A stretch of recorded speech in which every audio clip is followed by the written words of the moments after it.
Planning and Zoning Commission. You can join the meeting in person at 5555 Perimeter Drive and also can access the meeting via live stream on the city's website.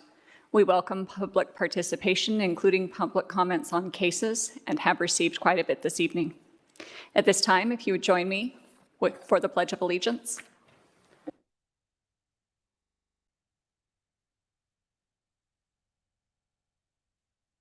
United States of America, and to the republic for which it stands, one nation, under God, indivisible, with liberty and justice for all. Thank you. Ms. Beal, will you please call roll? Mr. Schneier? Here. Mr. Way? Here. Here. Here. Here. Thank you, Ms. Beal. We'd like to excuse the Vice Chair, Mr. Supalak, this evening. At this time, we have meeting minutes in our packet. Has the Commission had opportunity to review the 3 sets of meeting minutes? Seeing nods, I'll entertain a motion. So move. Do I have a second? Second. Mr. Grimes? Yes. Ms. Call? Yes. Mr. Fishman? Yes. Ms. Fox? Yes. Mr. Way? Yes. Mr. Schneier? Yes. Thank you, Ms. Beal. The Planning and Zoning Commission is an advisory board to City Council when rezoning and platting of property are under consideration. In such cases, City Council receives a recommendation from the Commission. In other cases, the Commission has the final decision-making responsibility. Anyone who intends to address the Commission on any of these administrative cases must be sworn in. The agenda order is typically determined at the beginning of the meeting by the chair. The rules and regulations of the Planning and Zoning Commission state that no new agenda items are to be introduced after 10:30 p.m. There are no items eligible for the consent agenda this evening, so we will proceed with the swearing in. Anyone who intends to address the Commission on any cases this evening, please stand, raise your right hand, and answer in the affirmative. Do you swear or affirm to tell the truth, the whole truth, and nothing but the truth to this Commission? Thank you. The first case on the agenda today is Mount Carmel Hospital at 3865 Bright Road, case 21-158CP, Concept Plan. This application is a request for a conceptual development proposal to establish a planned unit development for a 190,000 square foot 30-bed inpatient hospital and ambulatory center, also providing outpatient services. The approximately 35-acre site is zoned restricted suburban residential district and is located southeast of the intersection of Bright Road and Emerald Parkway. Ms. Martin, welcome this evening. I'll turn time over to you for our presentation. Great, thank you. Good evening. As mentioned, this is a request for review and consideration of a conceptual plan for the potential future development of a Mount Carmel hospital facility within the city of Dublin. The request is to potentially develop under the planned unit development process. Planned unit developments are a 3-step process which allow for custom and negotiated zoning. The concept plan is the first step in this process and is required when sites are larger than 25 acres in this case, or when they do not comply with the community plan. The next step is a rezoning and preliminary development plan. Should the Commission and the community conceptually support the development advancing forward, significant study would occur during the preliminary development plan, and the rezoning would establish the framework under which the final development plan would need to be submitted. The final development plan, as the name suggests, is the very final step where final architectural details as well as landscape designs, sign designs, and site elements are finalized. So with that, this is a approximately 35-acre site. The site is located southeast of the intersection of Bright Road with Emerald Parkway. The site has frontage on I-270 as well as Sawmill Road, Bright Road, and Emerald Parkway. The site is in proximity to a number of established single-family neighborhoods, as well as Perry Township and the village at Inverness. So this presentation is going to be divided into two sections. The first is going to cover the community plan, followed by the development proposal. So when rezoning is under consideration, the community plan is a key guiding document that both the Planning Commission as well as City Council should consider. The community plan includes future land use recommendations, thoroughfare plan recommendations, and finally, special area plan recommendations for targeted strategic development. This site has 3 future land use designations, the first being 28 acres, which is premium office and institutional. This is highway-oriented office. Standard office and institutional, which is approximately 2 acres in size. This is standard suburban corporate office. And finally, mixed residential medium density, which is a more compact residential development style. So in regards to density, the community plan future land use makes recommendations for density. For premium office, the recommended density is up to 16,500 square feet per acre, and that's given its proximity to the highway. The recommended density for standard office and institutional is up to 12,500 square feet per acre, and that's given its proximity to Emerald Parkway, which is the premier office corridor traversing the city of Dublin. Finally, the mixed residential medium density recommends approximately 5 residential dwelling units to the acre. You'll notice here the shift from square feet per acre to dwelling units. That is a distinction between commercial and institutional density calculations and residential density calculations, as they are distinctly different. The cumulative recommendation for density on this site is up to 487,000 square feet of office or institutional with up to 20 dwellings. The cumulative proposal for this site before you tonight is 190,000 square feet, and that's just part of phase 1. So the Thoroughfare Plan establishes a framework for future connectivity as well as enhancement to surrounding street networks. Bright Road is designated a collector, which is the lowest street classification here, but is providing a connection between a minor arterial and a major arterial, which are Emerald Parkway and Sawmill Road, and then finally the interstate highway. So as mentioned, the special area plans within the community plan develop a scenario for potential development, although are not intended to drive the final design. In the community plan, there are a number of both mobility and design recommendations, the first of which for this site in particular is to create a consistent landscape treatment along Sawmill Road that reflects the high quality treatments throughout Dublin. A mobility recommendation is that there be limited or restricted access along Sawmill Road. A design recommendation is that large-scale office be oriented to I-270, which as you'll see is consistent with this proposal. Next, the community plan acknowledges overhead utility easements, as well as acknowledges the opportunity to further explore an overpass connecting Emerald Parkway to the Bridge Street district.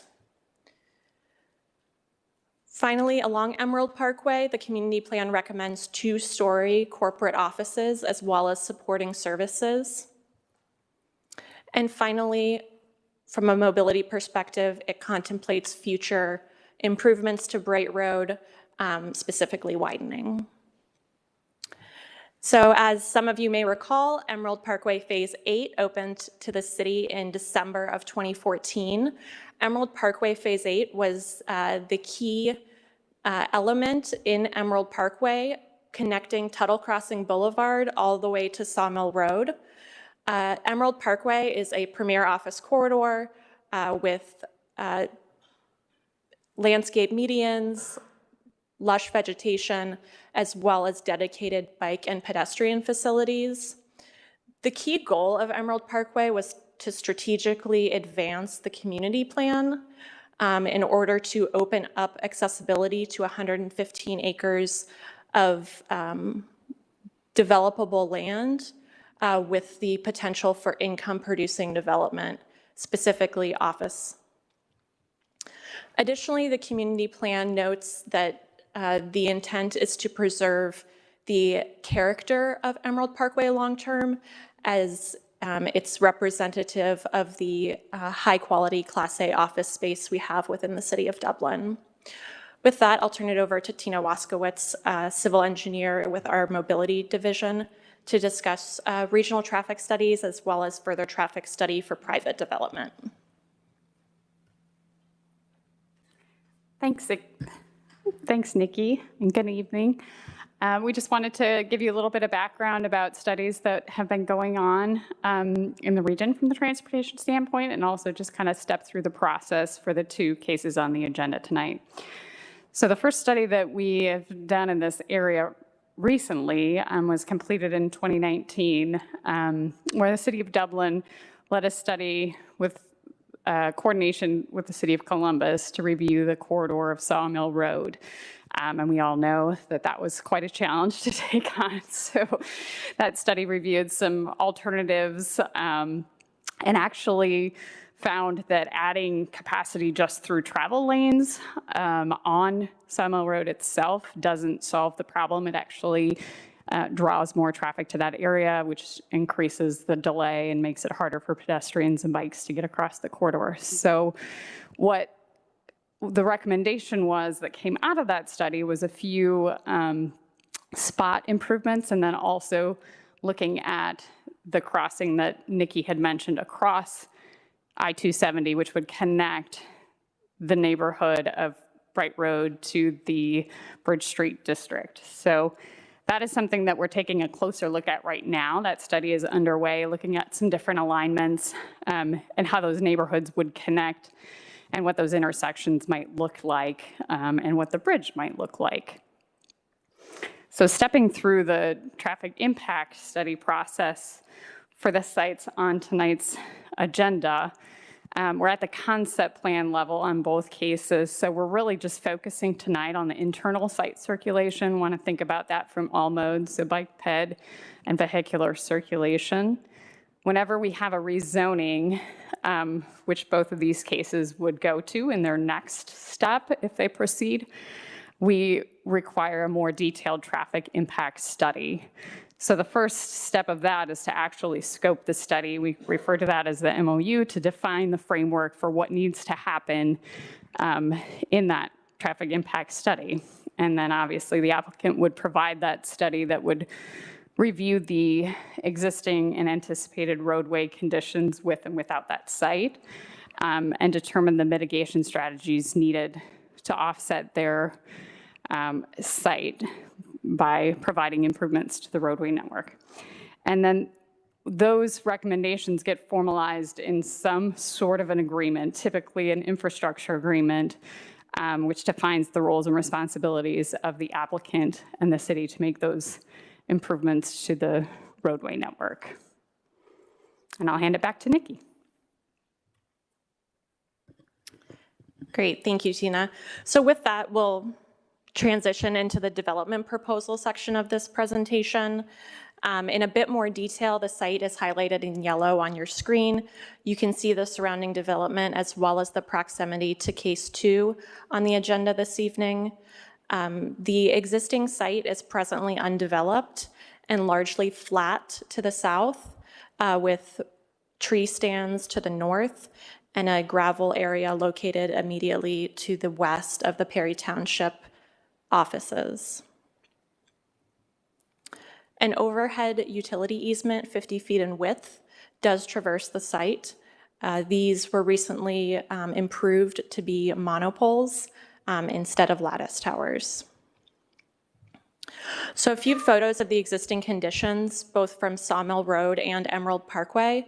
You can see here the flat nature of the site, as well as the undeveloped character. And also along Emerald Parkway, you can see the shared use paths that are prototypical to that premier office corridor, as well as the overhead monopole utility lines. So with that, a bit more detail about the proposed development. This is a proposal to establish a planned unit development to facilitate development of a 190,000 square foot medical office and hospital facility. The proposal provides separate emergency and non-emergency drives. Highlighted here on the screen in red is the entry boulevard and welcome plaza, which is accessible from Emerald Parkway.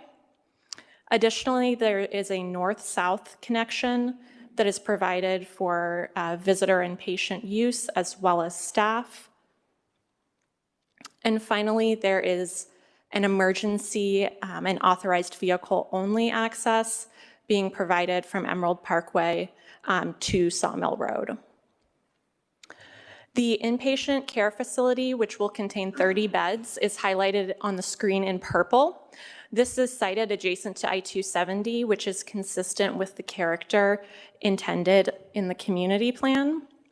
A 2-story ambulatory center is located centrally at the terminus of the main entry drive along the main entry plaza, with a medical office outpatient clinic located immediately to the northwest.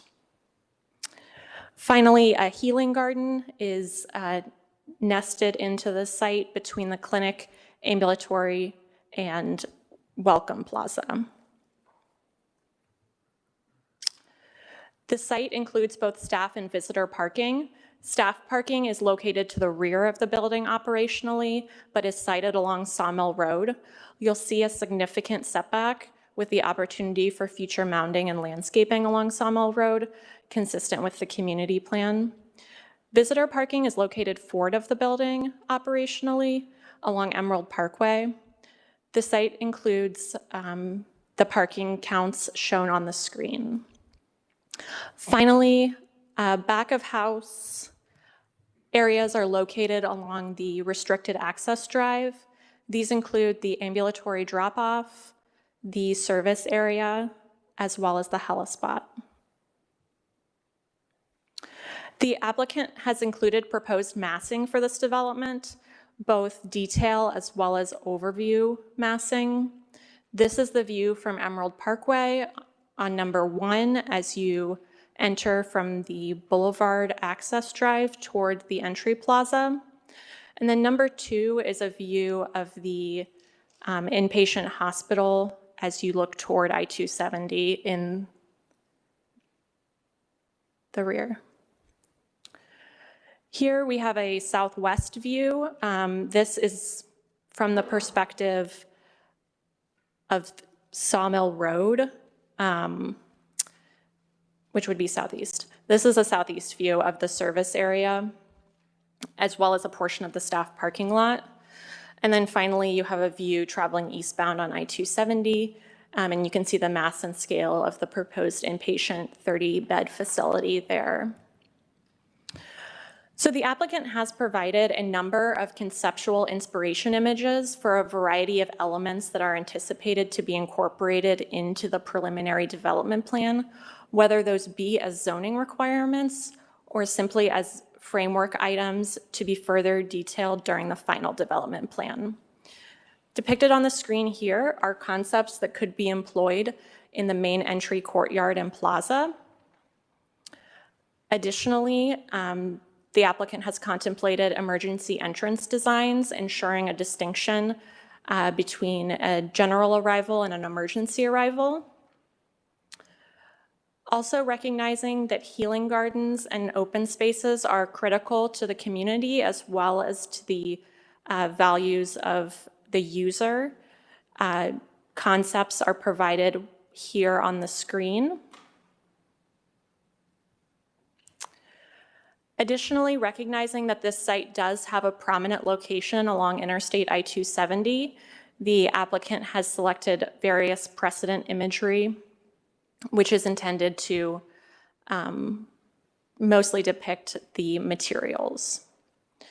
With that, architectural material inspiration is also provided. You can see here it's a mix of natural materials, both warm and cool in color.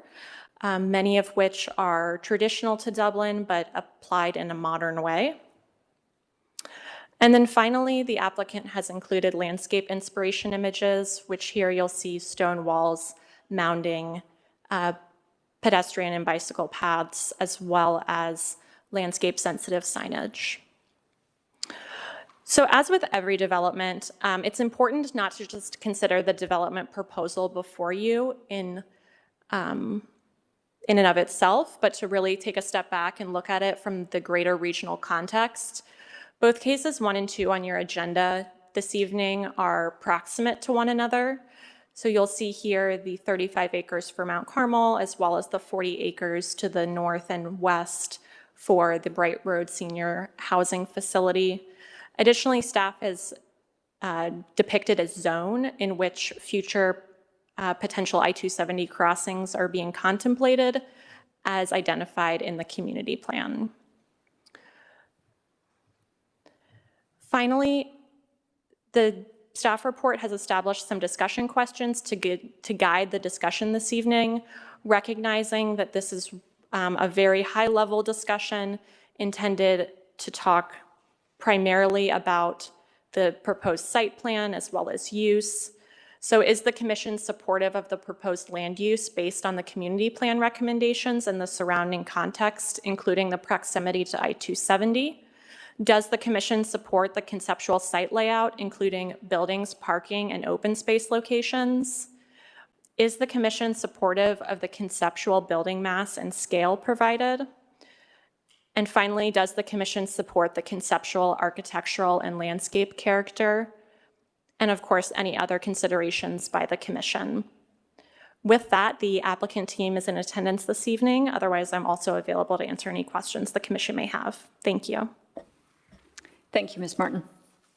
It looks like we have a few people here from the applicant, Ms. Duquette, Mr. Cuomo, and Mr. Livanek. Are you here? Hello. Would you like to make a presentation tonight before we take questions for both the applicant and for staff? Yes. Please state your name and address for the record. Please state your name and address for the record, and if you could turn your mic on. Thank you. Good evening. Thank you for allowing me to be here this evening. My name is Diane Doucette. My address is 16171 Lewis Road, Sunbury, Ohio, 43074. I am very pleased to be here tonight. I am the current president of Mount Carmel, New Albany, Mount Carmel, St. Anne's, and Mount Carmel Lewis Center. I am the executive sponsor for this project, and I will be the future president of this project. I am a registered nurse.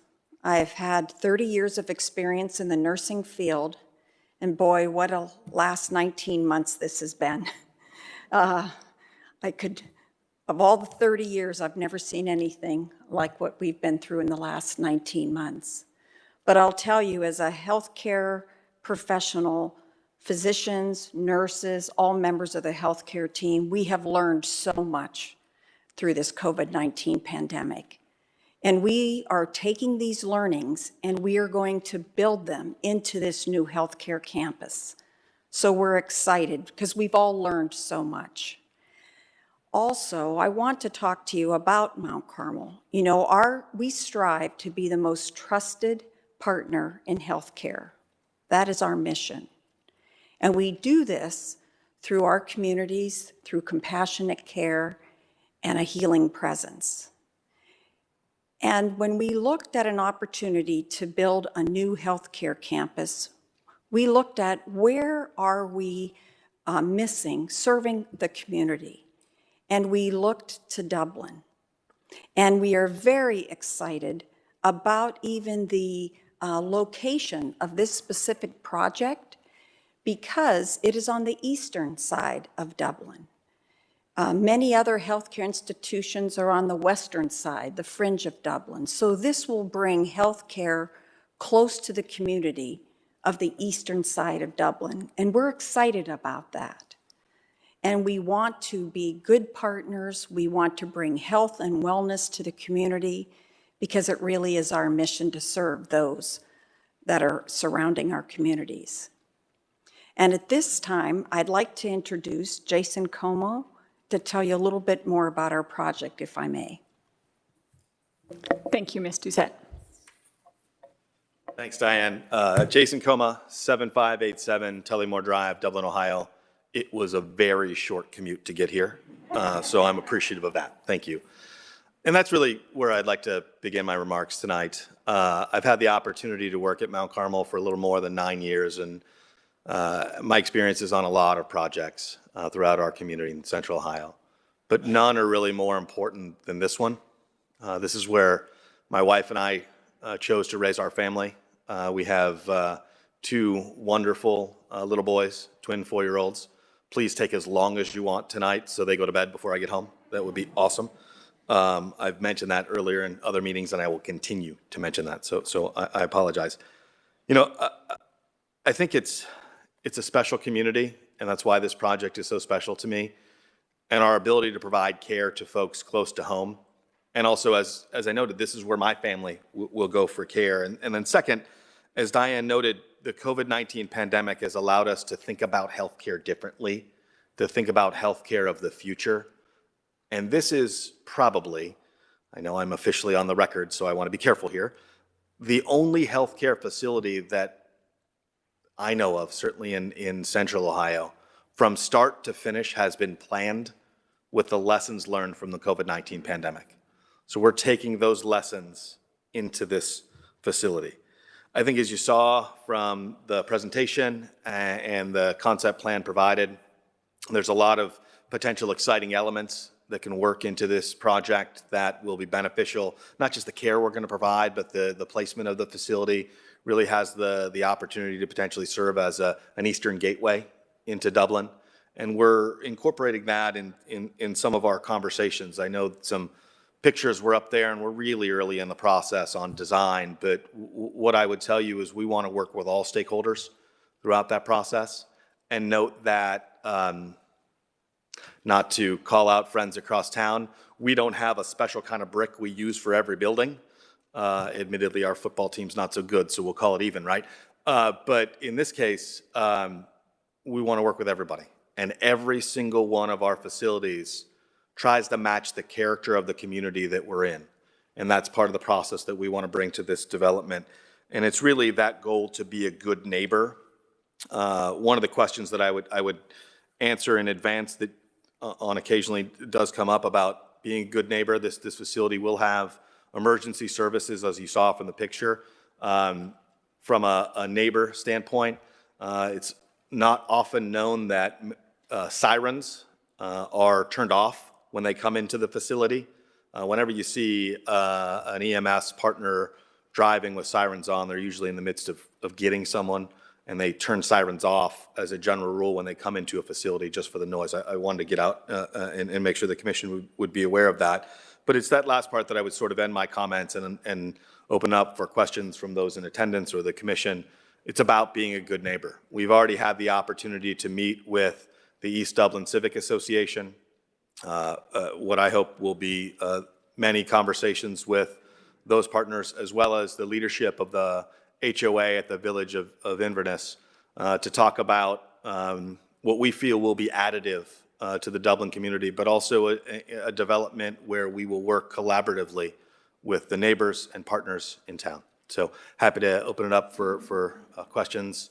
Thank you. Thank you, Mr. Coma. And for those of you in attendance, the order that we will follow, we've just heard our case presentation from staff and from the applicant. At this time, the Planning and Zoning Commission will ask questions to both staff and the applicant, after which we will turn some time over for public comment to be read in that we've received online, and also for those of you in attendance. After all comment has been heard, then the commission will deliberate.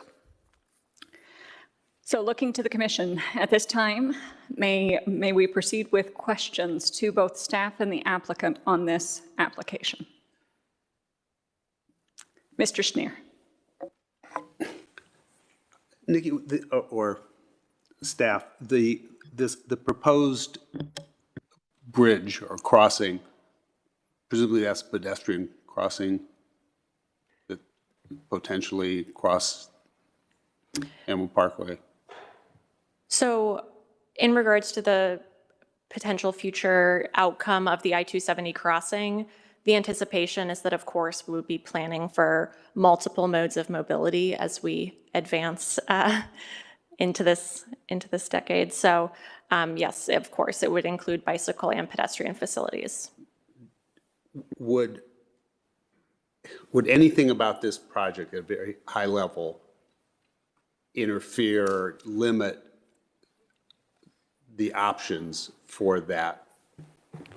Oh, definitely appreciate that question, and we are coordinating already with the two project teams. So the city has a consultant working on the I-270 crossing alternatives, and we have met with the applicant's team to start thinking through how those two projects could be the most successful together. Okay, thank you. Thank you, Mr. Schneer. Mr. Way. I have a question for the applicant, if I could. I'm interested in the initial size of the facility. I say initial because I'm guessing that there might be future development. And I wondered if you had a vision beyond this initial stage about what else might go on this campus in the future, how big it might be. Is something driving the current design that allows you to expand logically over time? Thank you. I'm Denny Frudeman, 8564 Pennington Court, Palo, Ohio, 43065. With Hplex Solutions, we are the consultant and project manager representing Mount Carmel tonight. Thank you for that question. The site is 35 acres, and this is phase one of approximately 190,000 square feet. The site's being designed to be able to accommodate a potential expansion of the hospital, which could be another 15 to 20,000 square feet if the demand is there to do so. It also is being designed to be able to put a medical office building to attract other non-employed independent physician groups targeted by Mount Carmel to bring more healthcare to the site. And that would be accommodated. We are planning for that on the existing 35 acres. We're talking about potential of primary care orthopedic specialists that will complement the Mount Carmel facility. As we look at expansion to the site for the hospital, it would be to the east, and as you can see, going into that staff parking. So at some point in time, if there's an expansion that happens, it's possible there could even be a structured parking facility to be able to accommodate. But besides that, that's about what this site will handle. And the reason I say that is we're as interested in vehicular movement on this campus as off this campus. And as you can see, we have 4 different entry points to this site. We're trying to disperse traffic, not only coming to the site, but while we get on it. And so that's why you're seeing that's the only square footage that we see growth here, because we want to keep we absolutely need the parking. It has to be convenient, but we need that circulation to be convenient for all the visitors and patients. Hopefully I answered that question. Thank you. Just one clarification item there. The 190,000 square foot that's in our application tonight as a concept plan, is that inclusive of your future development, or is that? No, that is not inclusive. That is current, what we call phase one. Do you have a figure of what you would look at full build out? I would estimate that with medical office building and expansion of the hospital, we could be looking at 250 to 275,000 square feet in total. A medical office building maybe of around 35 to 50,000 feet max. And as I said, expansion of the hospital, probably somewhere around that 20, 25,000 square foot range if it would expand. The medical building is probably more likely right now in the short run, first several years, than the expansion of the hospital itself. Thank you for that clarification. Looking back to the commission for other questions for staff or the applicant. Mr. Fishman. Looking at this, I understand that Bright Road would be an entrance, and that would be obviously improved for the entrance. Is that correct? So both the community plan as well as potential future development would the community plan anticipates improvements to Bright Road, and the preliminary development plan and rezoning would have to study those improvements. So yes, we would absolutely anticipate improvements that would mitigate any impacts generated by this user or other users to the north and west. Is there any ideas about improving it in conjunction with this application? So as part of the next phase, the preliminary development plan and rezoning, the applicant's required to submit a full traffic impact study. The traffic impact study looks both at existing pre-development conditions as well as post-development conditions, and then it identifies and recommends mitigation. And so with that mitigation, it could very well possibly recommend a number of changes to Bright Road, which then would be further explored and implemented with this project or in conjunction with other projects. Okay, with this project. Okay, great. Thank you. Ms. Fox? Just for staff and possibly an answer from the applicant. Two access points on Emerald Parkway, and I understand one is for restricted to ambulance only. Any thoughts from our folks on two cut-ins on Emerald? So right now, the access configuration is conceptual in nature. Staff absolutely appreciates that operationally, it's very critical to separate emergency and non-emergency trips. Staff is exploring with the applicant the appropriate control measures in order to ensure that the site functions, but also is responsive to the traffic volumes on the surrounding streets like Sawmill Road and Emerald Parkway, particularly so we can maintain those medians along Emerald Parkway, since that's such a key element of the corridor. Okay. And also just to inquire about the Sawmill, is that a right in and right out? Or, I mean, how does that work? Because that's a congested area up there, so I'm kind of curious as to how you're going to how that's conceptually being looked at? And so that's an amazing question. And the short answer is right now we don't know. Okay. Right? The traffic study will tell us and will guide future decision making on final access points adjacent to the public right of way. Okay. All right, thank you. Just one clarification item or pointing out to the commission something that that Tina mentioned earlier. At this point in time, at the concept plan, we're looking at internal circulation to the site. The next step, and please correct me if I get this incorrect, the next step would be a study to look specifically at these points of congestion. And then finally, the infrastructure agreement to make sure that all of the needs of the community and at the site are met. Yes, thank you. Thank you. Did you have something to follow up on Ms. Fox's question? I just would add the operational aspect of it as well, and to the south and west, the emergency and also service access and the really main entrance for the patients. And if you think about wayfinding as a patient when you either are going to the doctor in the ambulatory setting or coming in, say, for surgery or what have you, you want to get to where you're going as easily as possible, whether it's that service or emergency, and it's separate.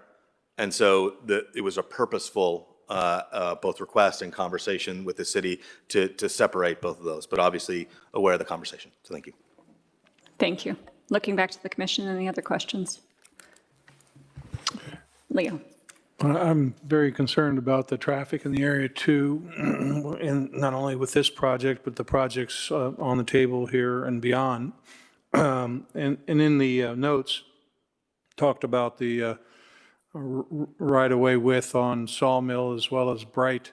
I would certainly see that, the Bright from Sawmill to the roundabout should be more than 2 lanes or 3 lanes at least, maybe even 5 lanes. I don't know what it'll allow, because there will be a lot of traffic coming in. Now, there already is. And even as far down to past the elementary school entry, I was surprised to hear that in the notes that the traffic that backs up, a couple times a day when there's, school in session. So certainly to the extent of where it impacts the neighbors below that area. I would look at it probably in two parts. Just one is the traffic in the area, and the other would be that bridge across 270. Is there any kind of timeline? I would imagine the bridge would be a lot longer than the traffic study, which immediately impacts these projects. But I would be certain that anything that we can do to make it easier for local traffic to stay off of Sawmill is going to help the circulation in this general area. So those are really important things. And where that gets located will certainly impact how the Carmel project gets located. If it's farther east, that'll change the whole complexity of their project, if that's the necessary point. So at any rate, is there any kind of timelines on some of these studies so that we can have better information for the public and ourselves for thought?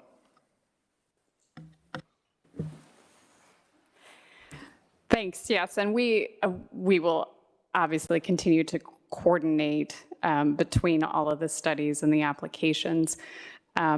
It will be the applicant's team's schedule on when they submit their rezoning application is when the traffic impact study is due. So there's no set date to that. It's just whenever they're ready to submit their rezoning application, their traffic study has to be hand in hand with that submission. From the city side, looking at the alternative study, the crossing over I-270 and those potential alternatives, as we mentioned, that's underway now. We're hoping to have that wrapped up here towards the end of the year, beginning of next year. It will just be a study. We don't have any funds programmed, like you said, for construction yet. So those steps will follow. As far as the Bright Road improvements, those we do have some recommendations that came out of the Sawmill Road corridor study that was completed in 2019. Which we'll look at, as Nikki mentioned, in conjunction again with the traffic impact study. And that again is not in a timeline yet. So it would either be like we were discussing on Bright Road, it could be in conjunction with any mitigation that would need to be included for the site, or it could also be developed as an independent project with the capital improvements program. So there's not a scheduled timeline for those improvements yet. Thank you, Tina. I think that's great. And just to bring it back to the concept plan this evening, it's absolutely critical that the applicant receive feedback on whether or not this development is conceptually appropriate as relates to the community plan, as well as some of the site design elements. Based on the commission and the community's feedback, would determine whether or not the applicant chooses to advance to the next step and complete further study. Thank you, Ms. Martin. Mr. Grimes. Additionally, I know that the following project we'll be looking at has a lot more impact on the watershed than this project, but being so close together, that's another major concern, this being at more or less the top of the hill before the quick slide, and the velocity of the water may need to be handled before it gets down to the river. Where does the area of responsibility and study for that go? So each applicant is required to conduct a stormwater analysis independent of one another. Those studies would be coordinated and reviewed by the engineering division within the city in accordance with the stormwater management manual for the city of Dublin. If you'd like any additional detail, Michael Hendershot is here this evening. He's a senior civil engineer with the city. So, Mr. Hendershot, if you could walk us through what the next steps would be from your department. A number of our comments had watershed and some concerns in that regard. Right. So as part of the concept plan, as Nikki mentioned, so stormwater management analysis calculations is not required to be submitted with that concept plan step. So should the projects move forward to a preliminary development plan, that is when the stormwater management calculations would be required to be submitted. So the city would review that information, The city does have stormwater management requirements. So water quality, so treating the stormwater on the project site, as well as water quantity, which is regulating the release rate of the stormwater generated from the projects, really to make sure we're not adversely impacting downstream properties from flooding or sedimentation or erosion, silt, those kind of things. So at that preliminary development plan stage, our group will be reviewing that information to make sure they are meeting code requirements for stormwater management. So that will absolutely be looked at, and they will have to comply with those requirements. Thank you, Mr. Hendershot. Mr. Way. Thank you. I have a couple other follow-on questions, and so a little bit related to this, but the concept plan shows lots of green space. And it kind of goes a little bit to my earlier question about the future. I guess the first question I have is, of that green space, how do you see that green space being used? You talk in the narrative about it being open to the community or visitors. Would all of this green space be accessible to the community or just parts of it? I mean, you show walking paths all over the site. Can anybody use those walking paths? Is the site going to be accessible? If you could just talk a little bit about that, that would be great. Sure, thank you for the question. I think as we look, and it goes back to the general comments of being a good neighbor, and one of the things that I particularly love about Dublin is there's a lot of walking paths, and it's pretty well connected. I live right across from Avery Park, and it's awesome, right? And so I think within the general concept of the first question you asked, maintaining the ability to have active healing community space that is intermixed as part of the community while still preserving the ability to have future development should it warrant down the road would be our approach.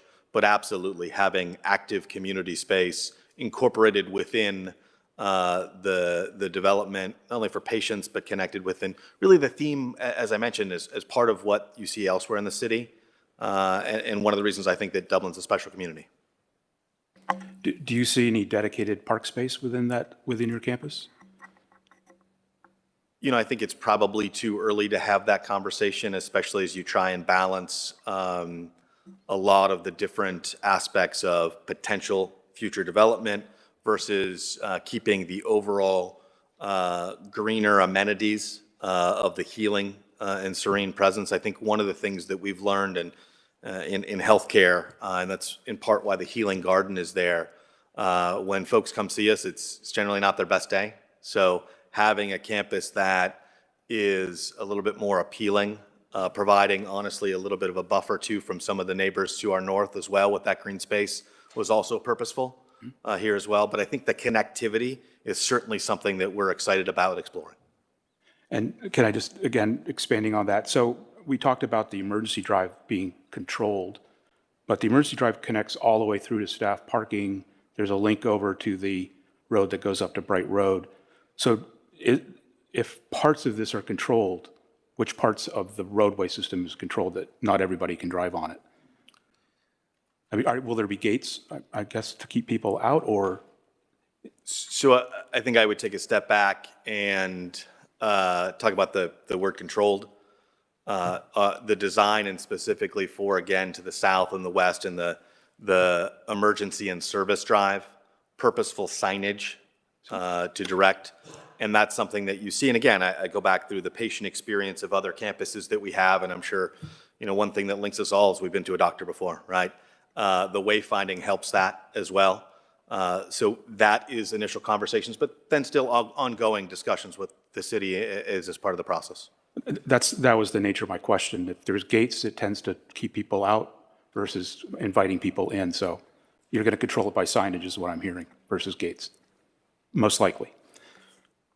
Most likely, yes. Okay. And a more detailed question to my question about growth. You're 30 beds now. Of that growth, can you see beds being expanded, and how many beds might be added in the future? I think it's very close to phone a friend time on some of these questions. Let me add that. And also note that it's really premature to have that conversation as to what that might look like. I think as Mr. Fruitman already mentioned, there's that potential and the space that is there if needed. But part of our development process and to what Diane Doucette had mentioned is really looking at what are the services that are needed and what facility fits those services most efficiently. And this is the size that we have put forward at this point. So it's premature to say, you know, this is X, Y, and Z. And I'd add if anybody else wants to discuss as well. I'd like to add a few comments. As being a nurse for 30 years, we've really changed. When I graduated, a total hip patient would stay in for 14 days. Now they're getting out in 7 hours. So the future of healthcare is really changing. It's going to the ambulatory area. And one thing that we are so excited that we've learned through the COVID-19 pandemic is innovation of how can we take care of patients in their home. So that's something we want to work on this campus. We may have the patient in the hospital bed for a day, 2, and then with the clinical team, teach them how can we do home visits, home consults, monitor from home. So that is why when Jason said we don't know how many more beds we'd want to add, we believe the future is taking care of the patients at home. And that is something, you know, get them back into their own environment. Technology is wonderful. You know, with our iPhones, you can monitor, get an EKG strip. You might not be able to read it, but you can get it on your watch. So that's why we're saying we have to follow the innovation, what's best for patient care delivery, and then we'll see what the community needs. If that answers, Thank you. That's helpful. I just, you know, it's difficult for myself and maybe the other commissioners to sit and look at this very large site with all this green space and the building kind of occupying a small amount of it and envisioning, you know, is it always going to be like that or might it be different? It would be so much easier to address this specific proposal if we had some idea about your vision for the future of the site, that it's bigger than just this initial development. And I think it would give us comfort that that site is going to be used in a really positive way. Ms. Martin, could I have you bring up the questions for this evening? I think this may help us a little bit understanding which phase of the project we're in. We're at the concepting plan where we're really looking at the broad strokes. Is the use okay? You know, my quick napkin math is with the 16.5 or the 12.5 based on the different zoning within the future land use, we're looking at an upper cap of 577,000 square feet of office building space and that sort of thing. So if we could concentrate on these questions, are we supportive of the land use based on the community plan? Are we supportive of the conceptual style site layout, including building, parking, and open space locations? Looking to the conceptual, architectural, and landscape, and then of course, other considerations. So we're very uncomfortable. We're used to digging down into the details, and those will come at the preliminary plat and at the final plat, those more detailed site plans. I appreciate all of the detail-oriented. That's what makes commission members so valuable. But at this time, looking to focus the commission on the broader concept. And so, you know, obviously looking to the commissioners to see if they are supportive of that concepting. We don't want to get lost in that preliminary plat, obviously, is when we'll look at the site massing. So open space orientation and the footprints of the building and how big they could get. Because I'm concerned as well as you, I'm looking here and saying, well, what's the upper cap? How much of that green space is going to be eaten away if they go upper cap? That's where my brain goes as well. And that's kind of my line of questioning, because it's hard for me to really say whether this is appropriate without seeing what it's really going to be and how it's going to add to the community. So, I mean, I think a 30-bed hospital this is one of the most premier sites in Dublin, is challenging for me. But if there's a bigger vision, I might be able to really get on board and accept it. And especially when we're talking about other projects around it, it could be something even different, so. Absolutely, absolutely. If I can just address that, it'll help you really quickly. From the start of this project, and as the architect was engaged, we put together guiding principles for design. First of all, remember, what we call a micro or a smaller hospital. And as the hospitals grow in the communities, we're trying to prevent being the big institution. So our guiding principle was one, ease of access. First impression of a patient coming to campus is, can I get there? Can I find my way around easily? That's why you have the space in the, all of the space and circulation on site. We want it to look non-institutional. We want it to be friendly as the patients come in. A friendly environment's a healing environment. We want it to be user-friendly, and we want it to be a design that's friendly with the community. The point is here, this is not intended to be a massive hospital. It's intended to be an outpost hospital for Mount Carmel to be able to give services to your community at a specific level. And quite frankly, the growth would most probably be outpatient, not inpatient. That's where it's going, as Diane stated.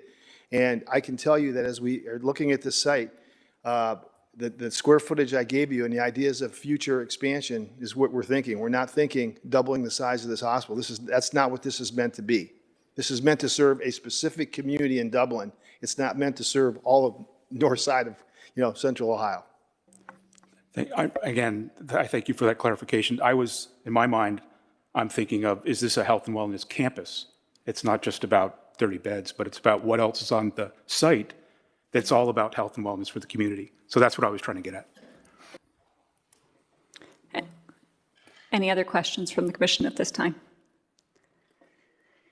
Okay, at this time, I'd like to break, and with the commission's, we're looking at quite a stack of comments here, and so I've taken liberty to kind of sum up what the individuals had responded to, what their main concerns or comments were about, and I'd like to see if the commission is in agreement, if I can sum up, and if you can clarify, if there are any that you would like specifically read into the record. They are part of our packet. They are posted online and accessible to the public. So looking to the commission if that would be an acceptable path forward. All right, we received a comment from someone named Robert, no last name provided, no address provided, and his main concerns were traffic, the sidewalks, and specifically the freeway. Next, John and Vicki Leffler, also no address provided. Theirs was mostly about the watershed. Next is Mr. Robert Cudd, 4281 Macduff Place.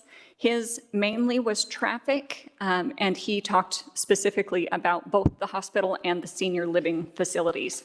And a lot of these comments crossed over both applications because the concerns are characterized by both applications.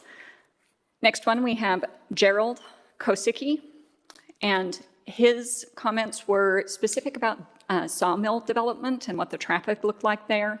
Also brought up the idea of tax increment financing, TIF financing, to help facilitate some of the mitigation of those traffic congestion items. Also from Mr. Kosicki, development, the creek traffic, again, tax increment financing, and then if I could ask staff to reach back out to him, he struggled with some of the website navigation and making sure that that was accessible to the public. Pete Judy spoke in reference to the AEP outage and was concerned about additional load being put onto the electrical grid. Mr. Carl Gleditch was concerned with traffic, the watershed, and preserving the natural feel of this particular area.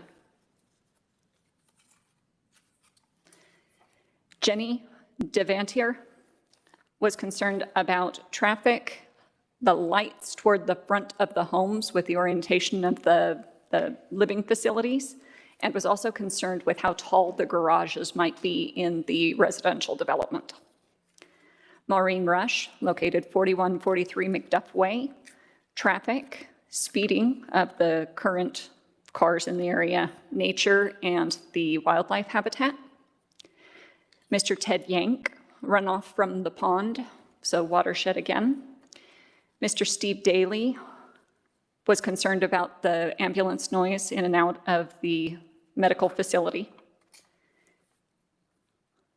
Nicole, I almost read your name. Amy and Nan talking about the architectural design of the facility and traffic.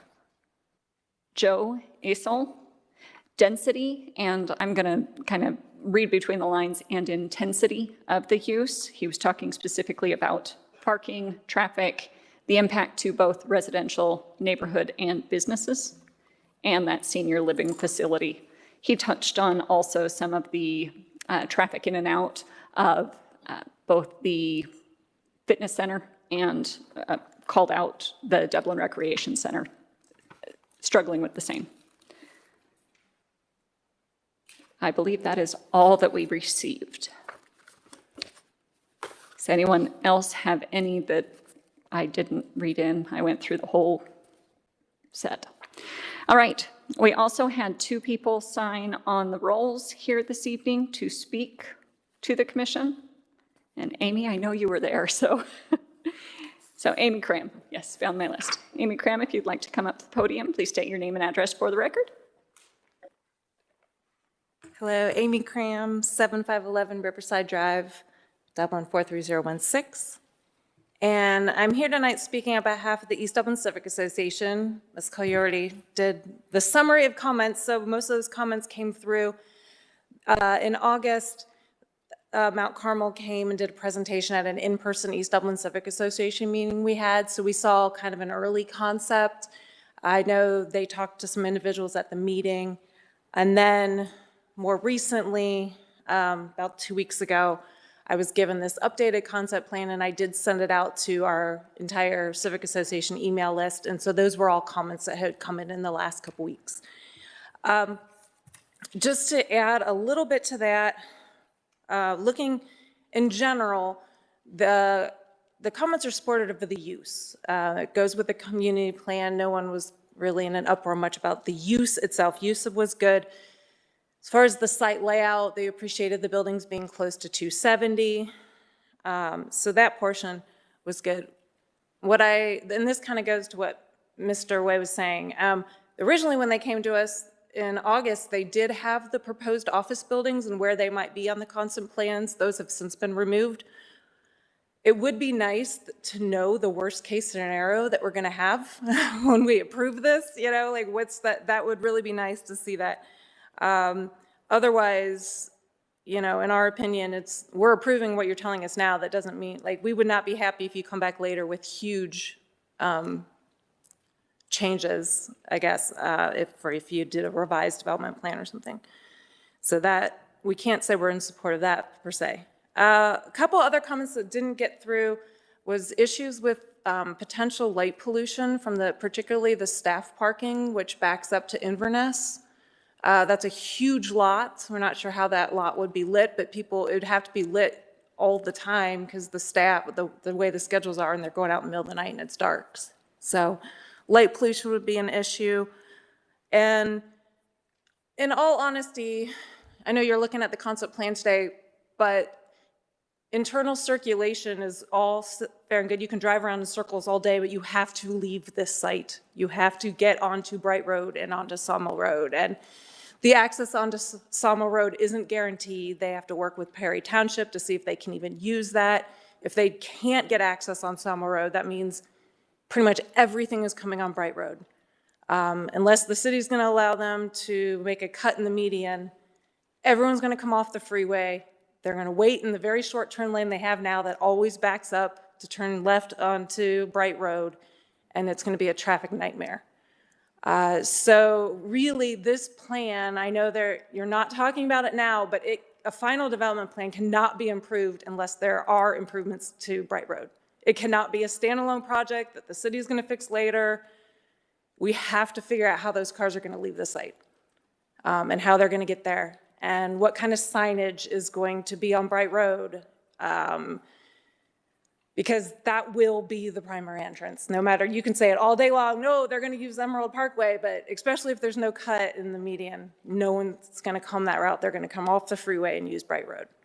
And it's 2 lanes, no curb and gutter, no sidewalks.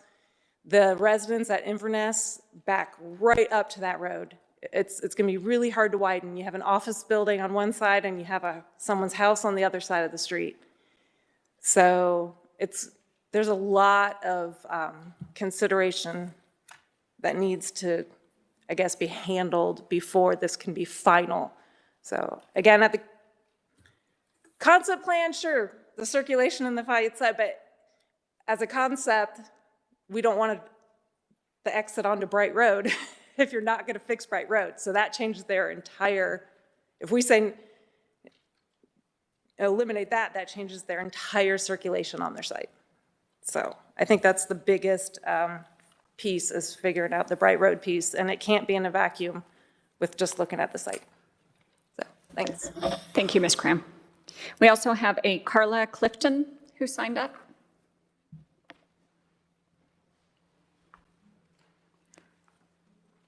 Welcome, Ms. Clifton. Thank you. Carla Clifton, 3899 Inverness Circle, Dublin, Ohio, 43016. Could I ask that the map be put back on where it shows the entrance to off of Bright Road?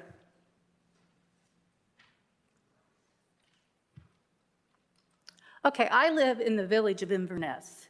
My family's been there since 1988. It's a little sanctuary in a city. It is beautiful. When I look out my bedroom window, that's where I'm going to see that entrance off of Bright Road going into the hospital. It's going to take out the wildlife. It's going to be so close to us. I feel like our condo, we have 42 buildings, is going to be squashed. Getting in and out of Bright Road is a headache now, and this is during COVID. Pre-COVID, it was impossible. I would leave for work at 4:30 in the morning so that I could get onto Bright Road and Sawmill. I just don't see how it's going to handle it. When you look several years ago of developing this, we had asked that you take our entrance and move our entrance where they're proposing the entrance off of Bright Road. Give us that entrance, put us away from the traffic light so we could get in and out. But if you're going to bring traffic, we're going to be squashed and we're not going to be able to get in and out. Our lifestyle is going to change dramatically. I realize you're going to develop this property sometime, but I personally am opposed for you taking part of our condo to widen Bright Road, but I don't know where you're going to take it from. Are you going to knock down an office building? Don't forget about, you put a dead end at Bright Road at Riverside Drive, so that affected traffic too. Now, inside where our little condo is, there's a little preschool. So kids are walking around. One of my biggest challenges is GPS. It says you have arrived at your destination and you're not there. So I can see people turning left into our condo and not going up another, 50 feet to go into the entrance proposed off of Bright Road for the hospital. Our condo can't handle that traffic. A lot of people have said these things. I know it's going to be developed, but I would hope that the city of Columbus will not forget our little condo association. They've talked about making landscaping off of Emerald Parkway and off of Sawmill, making it beautiful. Nothing's been said what you're going to do to us. If you're going to knock down our trees, if you're going to take part of our land, are you going to build a wall up to help us with the noise? What are you going to do for us? My family's been there since 1988. I live there myself with my father. I take care of him. And we love it there. We love Dublin. We know you're going to build something, but please don't have an entrance off of Bright Road. And please look at pre-COVID traffic studies, because traffic studies now, or in the last 2 years, is not going to be the true picture when Dublin and the rest of Central Ohio get back up and running and back to living. Bright Road, Sawmill can't handle it. I don't know what you're going to do, but please keep us in mind.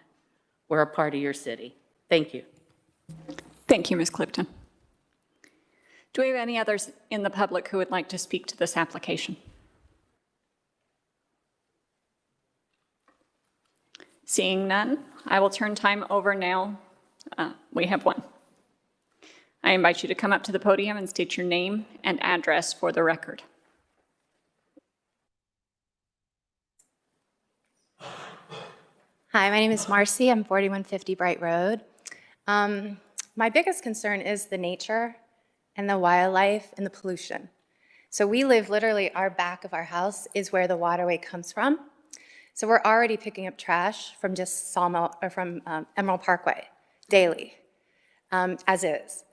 So I can't imagine if we're going to allow something to be built on either side that's going to affect that. I like what you said about the wildlife and nature pollution. I mean, we already hear the traffic. So to add something that's going to create more traffic, more noise, and we're talking about healthcare, right? So that's the people who live there. We're polluting it. We don't want to keep polluting it. So the light pollution, the actual health of pollution, to be breathing it in through development, or if you add that 270 extension, that's just not doing well for the community. The water, it's just endless with the environment. So I really want us to think about that before we put something in place anywhere around us. And come to my house. I would invite everybody to come to my house, check out our backyard, see the beautiful, beautiful birds and deer and butterflies that are existing, but they won't be there. And help us clean up our pond, because we are taking it from the city. So I just want to say, take that in thought, please, and keep communicating with me, and honestly come over to my house to see it, and let's talk about it. Especially when you're saying we're not really thinking about the waterway yet. That doesn't make sense to me. So come on over, check it out, and you're welcome to see what I'm really talking about. Thank you. Thank you for your comments. Any final comments from the audience this evening? All right, I will turn time over to the Commission for deliberation on this concept plan. Ms. Martin, if I could have you present the questions again. So looking at the proposed land use based on the community plan and surrounding context. Again, back to my quick napkin math, and then the opportunity or potential on the numbers here. So based on our future land use of 12,500 or 16,000, depending on if we're standard office or premium office, I get a total calculation of somewhere between 437,500 square feet and 577,500 square feet. From what was presented, along with the growth, and please correct me here if I'm wrong, I have 250 to 275,000 square feet, and then I wasn't clear if the 35 to 50,000 square feet was on top of or inclusive, and seeing it's inclusive of 250, within the 250 to 275. And does that also include the 20 to 25,000 of hospital growth? So maximum of 275,000 approximately at this concept plan. So just quick napkin math. So on question number one, looking to the Commission, if we want to start with Mr. Schneer this evening. I'll be brief. I am supportive of this proposed land use. Thank you. Mr. Fishman. I am also supportive of the land use. I'm thrilled to see a hospital here. Two things I don't think we get too much of is hospital care and places of worship. Okay, but I think there's a lot of questions, and I think we'll see that in the next thing that we're not prepared to see. My worry is expansion and crowding the site. I think that's also frustrating for your customer, so to speak, if you can't get there. And so I think that between you and the city, we should have a tremendous layout that would make the neighbors happy, the drivers happy, and so on. You know, right now, Cardinal Health is on Emerald Parkway, and they have to have policemen getting their people in and out in the morning and night. So that's something to be aware of. And I was on Bright Road today and looking at the property, and I'm sure you know more than I do, but that's why I asked about when they'll improve the road.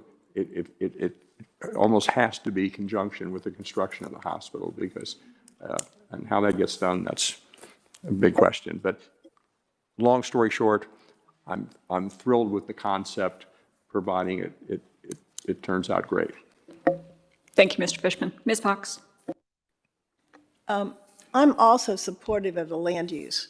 And in saying that, I say that knowing that there are a lot of questions to be answered and a lot of concerns to be addressed.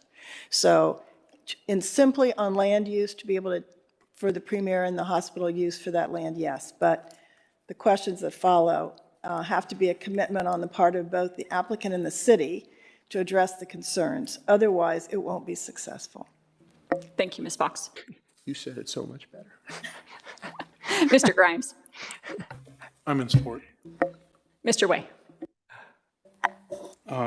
Again, I think it's consistent with where the community plan was going in terms of either office or institutional use. So I think it has some merits in that respect. I also, as you've heard in the last meeting, have concerns about the future of office and putting a lot of investment in office space when we really don't know where office is going and we have lots of office space. So I think thinking of another use, I'm kind of underwhelmed with the concept plan right now. I think this site has incredible potential to do something really important on this corner. And I used the word before, don't talk about it as a hospital. It's a health and wellness campus. And what could that be? I would really like to see some vision brought to this site and address all the community concerns and make it part of the community and really supportive of the community. Thank you, Mr. Way. Now, looking at the next few questions, I think it's hard to separate one from the other for 2 through 5, really. So looking to the commission, if we want to group those together for the land building, the open space, all of that all together for discussion. Seeing some head nods, acceptable. Okay, let's start with Mr. Way and come back this way. My response to this is there's not enough information on this plan to be supportive of either the building massing or the conceptual architecture or the landscape character. I think the precedents are impressive. I would like to know how many of those are Mount Carmel hospitals that they use as precedents. But I don't see I want to see more of the love of the precedents in the design of the site and the planning of it. And I don't see that right now. So right now I'm on the fence about supporting the current site plan. Thank you, Mr. Way. Mr. Grimes. I think that the more massing they can do along Sawmill and the freeway, the more sound barrier that creates from the noise cascading down the hillside, and it will. So that's the only call out I would have. Thank you, Mr. Grimes. Ms. Fox. I absolutely agree with Mr. Way and I absolutely appreciate where you're coming from as a partner. This should be a wellness campus. I'm a nurse by background too, and as a matter of fact, graduated from Mount Carmel years ago. So I have an appreciation for the mission of the hospital. As I looked at this, I said to myself, okay, everything that and I sit on council too, so everything that, when I look at these developments, I say to myself, how can this kind of development create well-being in the community? And you have the opportunity here to do that. Emerald Parkway, from Riverside Drive all the way out, has a beautiful approach. It has a particular topography. It has a beautiful Ferris Wright Park. It has neighbors that can walk to everything. It has the ability to connect this entire Emerald Parkway. And I think that this campus, as I look at this parking, all I could say to myself is that if I'm driving by your partial or walking or biking, which people do all the time, I would like to look in and feel well just by the approach. And I saw this massive amount of parking space as your front door, and it bothered me. And you have all this ground, as Mr. Way says. You can turn this into a healing, not just a garden, you can turn it into a healing park if you wanted to. And I think I'm not sure about the massing. I think it's very early. I like the fact that the inpatient level, looking at 270, has to be distinctive. I would like to see you do something unique. Try not to copy what's already here, something curvilinear, something that makes you feel as if it lifts you up. Some of your inspirational ones did that. They kind of curved, the roof line went up as if your spirit was being lifted. That kind of architecture, I think, would be very distinctive. As you come into this area, for me, I'm just giving you my concepts, thoughts. The parking plaza could be more than a parking plaza. You could have, you could design it so that it was a flexible space that you could have yoga. You could have a farmer's market on Saturday morning and teach about healthy eating. You could have areas of respite, areas that a person that was coming from your ambulatory care had to maneuver a few steps with the railing to learn how to walk better. You could turn this into an amazing place. So to use it just for parking would be a mistake. And it's nice to have walking trails, and every development that comes before us has walking trails. They don't relate to anything. They're just boring trails through some green grass. Don't do that here, because I think that if you truly turn this campus into a wellness garden, that you would have so many people there that you could teach about wellness, that you can heal in the garden. You can bring students there to learn about gardening maybe, and how the Arts Council this past year linked art and wellness together, and it was amazing what happened. People just swarmed to their spot. So I guess I would say to integrate the entrance, to make the parking plaza, turn it into a garden, make it your front door, enlarge that healing garden, make sure that as you walk, as you connect all of this, that there are places for people to stop, rest, grow, heal, be quiet, feel better, all that sort of thing. So I think a lot of flexibility can happen. I also think if you're going to use, I worry about the stormwater. I know that all of that stormwater runs downhill and it runs into the ponds over by Bright Road, and it fills up, that silt just fills up your pond and ruins it, all of it. I have a pond in my backyard. It's happened in mine all the time. So I would make sure that your stormwaters, if you can make it so that anything that comes off your land stays on their land and it doesn't move downstream. I just worry about the traffic, and I think that's something that if it goes forward, we really have to think about that.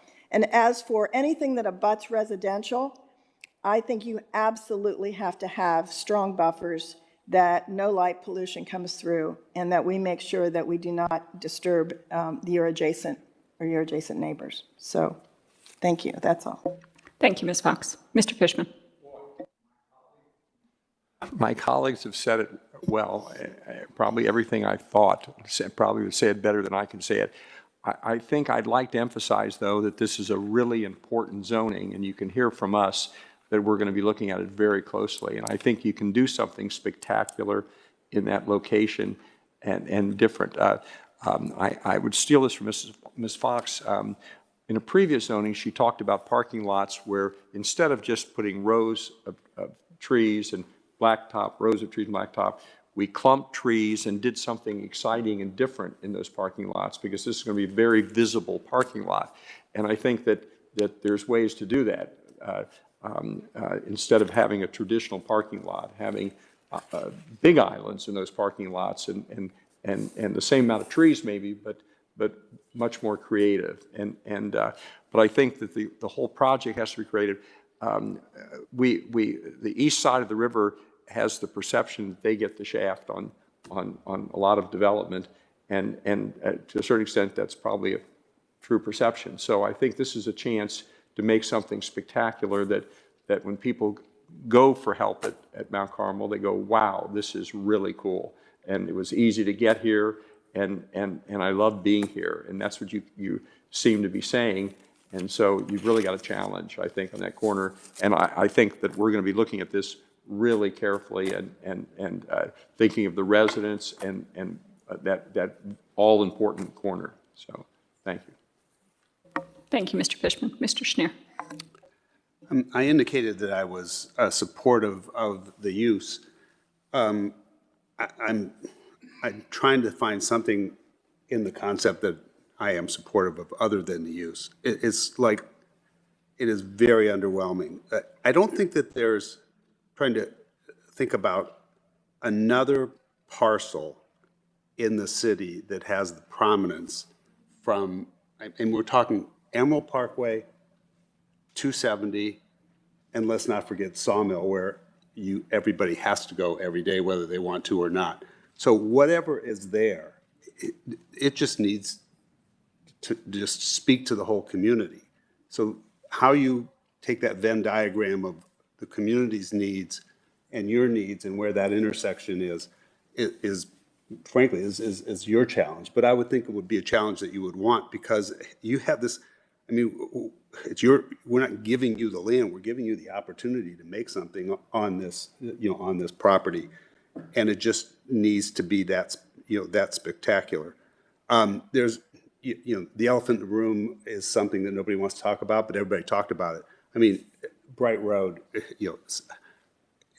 there'll be traffic studies, whatever, but yes, this can't happen without Bright Road. Bright Road can't happen without whatever, but we just right now we're appropriately kicking the can down the road with respect to Bright Road, because it's just not feasible the way this is conceived. And then the orientation, I was looking at, like, you need parking, you have staff, you have patients, but you have all this visibility, and looking at the perspectives.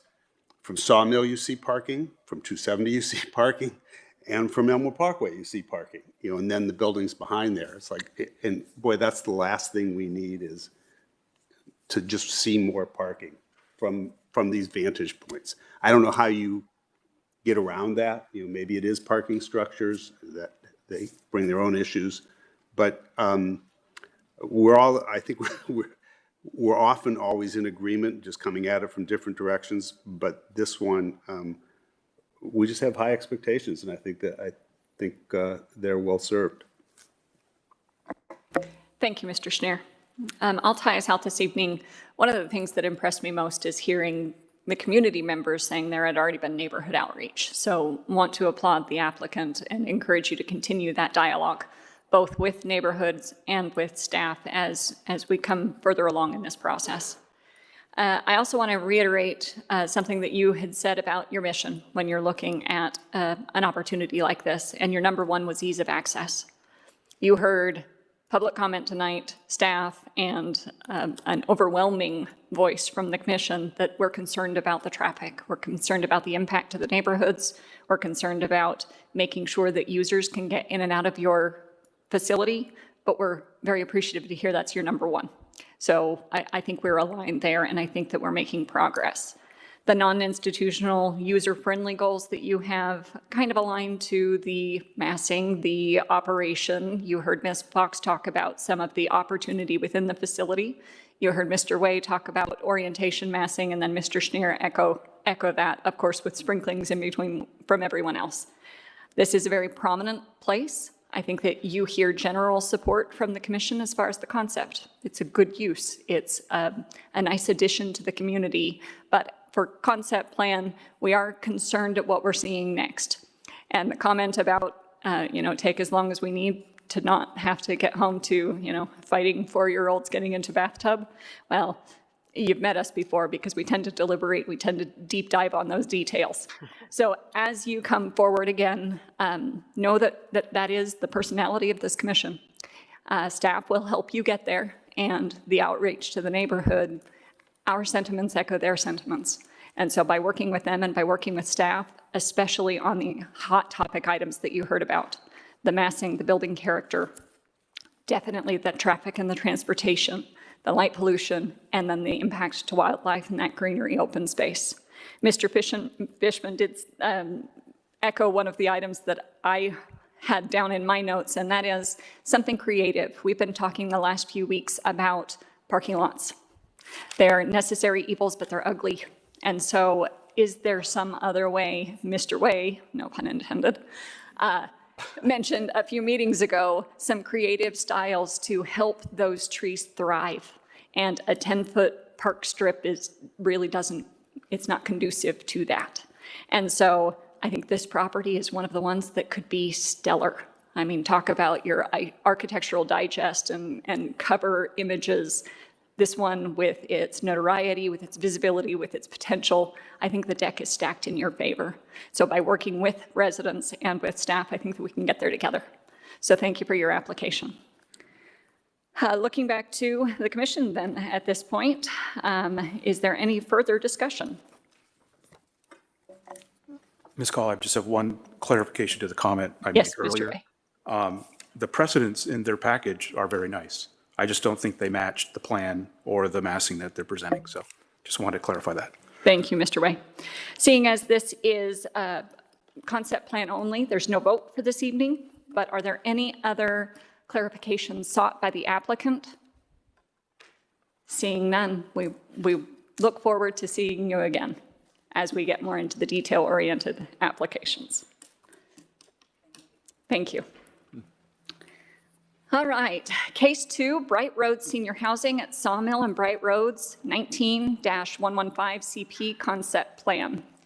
This application is a request for a conceptual development proposal for a full-service 55 and over healthcare and housing community.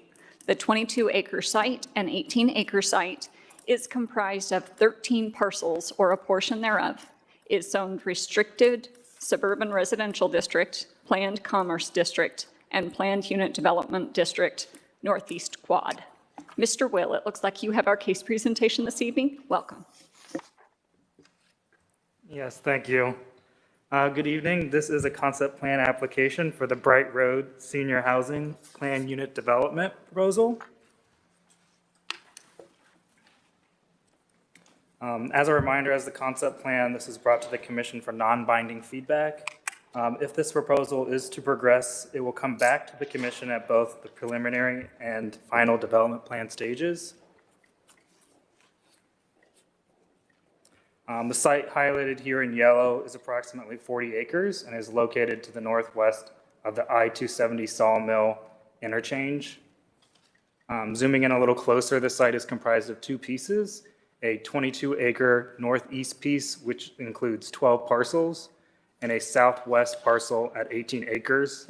Mr. Will, if you wouldn't mind the interruption, if you could speak closer to the microphone. I'm sorry, is this a Some little of the better? people are having a trouble hearing you. Sorry. If I need to repeat any of that, please let me know too. Better? I'll keep it close. I'm a little taller than the last person. So the northeast piece, it does include 3.5 acres of city-owned property. The city is not a co-applicant at this stage. If this would to move forward, that would need further discussion.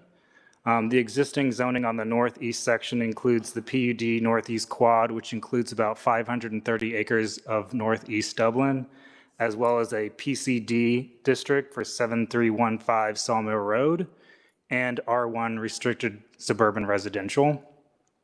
The southwest piece includes only R1 restricted suburban residential.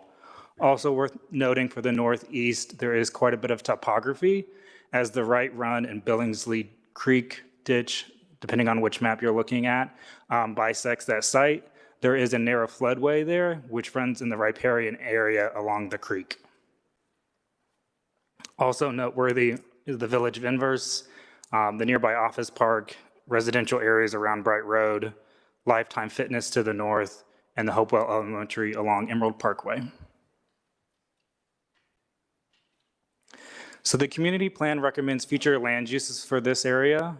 In the northeast piece, neighborhood office and institutional, as well as parks and open space on the piece to the northwest. For the southwest section, it recommends standard office and institutional. Generally speaking, the future land use recommends more intense commercial uses along Sawmill and 270 and transitions to less intense residential uses to the west along Bright Road. Additionally, the Bright Road Special Area Plan provides guidance and contemplates the character and uses in this area. Important planning goals that it identified were preserving key natural features, encouraging office development along Emerald Parkway, and making sure that the surrounding and natural environment and neighborhoods are thoughtfully considered in site design. As Nikki mentioned, Emerald Parkway Phase 8 was done part of a economic development kind of piece to encourage income-producing land uses along it. Again, likewise, as discussed in the last case, the city has engaged in prior studies on the Sawmill Corridor and is currently in an ongoing study looking at an I-270 bridge crossing between Emerald and Tuller Road. So some case history on this.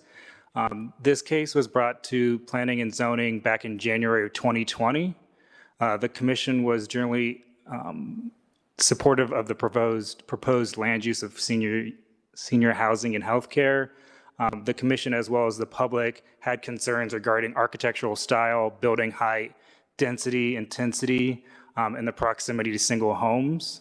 It's also worth noting that the 18-acre southwest piece was added by the applicant to this proposal since then, so the prior case did not include that. Additionally, at the commission's request, staff facilitated a site tour to look at existing conditions around the site. Various members of the commission, as well as the East Dublin Civic Association and members of the public were there. We looked at the existing tree stands, where they were at, the health of them, topography, edge conditions around Sawmill, Bright Road, and Emerald Parkway, and vistas into the site. So looking at both of this pieces, the northeast and the southwest together, the 22 and the 18 acres, I'm going to refer to them as the northeast and the southwest and describe them as such, as it's easier. Looking at the northeast for institutional uses, the site plan is prescribing 420,000 square feet on 15 acres of the site with a proposed building density of around 28,000 square feet per acre. The community plan recommends a density at 9,500 square feet per acre. On the southwest piece, about 205,000 square feet of institutional use is spread out along 7 acres, roughly 30,000 square feet of proposed building density. The community plan prescribes a density at 12,500. Separately, residential on the northeast side, the proposed residential units are 49 across 7 acres at a density of about 7 dwelling units per acre. Residential is not contemplated in the community plan. For the southwest piece, there are proposed 62 units across 11 acres of that section, roughly 5.6 dwelling units per acre, and likewise, that is not contemplated in the community plan. So zooming back out, looking at the northeast piece, I'm going to walk through that part of the presentation. Regarding site circulation, the development is proposing a boulevarded entry off of Bright Road. Additionally, connection to the existing shared drive from Sawmill Road, which is currently a right-in, right-out, and another entry drive off of Emerald Parkway. Also worth noting is a proposed stream crossing from the north to the south. Additionally, they're proposing a roughly 250 space partially below parking structure highlighted in orange there, which works into the grade of the topography. With regards to open space, along the right run, the development is proposing preserving or including 4.5 acres of open space along the corridor or along the stream corridor. Additionally, 4 acres of open space along Emerald Parkway, and a number of senior living courtyards connected through the different buildings and connected by walking paths throughout the development. So moving into the building programs themselves, Building 1, as identified, is 3 to 4 stories, and it's an independent living facility with a partially below grade parking structure. This is 287 square feet. To clarify, when we do the density calculations for institutional uses, we're just looking at the square feet. We're including the units here for your consideration as well, but those are not included in the density tables. Images provided by the applicant, View A showing the front of the building looking closer to Bright Road, and the bottom image, View B, is looking at the rear of the building and the courtyards from the stream corridor. Building 2 along Sawmill is 2 to 3 stories. It's an assisted independent living building, roughly 132,000 square feet or 120 units. Again, here you can see a rendering of the building provided from Sawmill at that existing entry drive. Buildings 3 are 1.5 to 2 story attached villas. There are 13 of these units. This view is looking across a stormwater pond or a detention pond at the units. And then also buildings 4 and 5, which are apartment flat style buildings with detached garages. And there are 36 units of those on the north piece of this site. So zooming back out, now moving over to the southwest piece of this, bordered by Emerald Parkway to the east and south and Bright Road to the north, with an undeveloped field to the west, along with a single family dwelling. So this section of the site is proposed to have access via Emerald Parkway from the south. Noteworthy that this access is across an existing or a neighboring property. Additionally, an access drive from Bright Road is included as well. Buildings 1 and 2 here. Building 1 is a 3-story assisted living and memory care facility, approximately 168,000 square feet.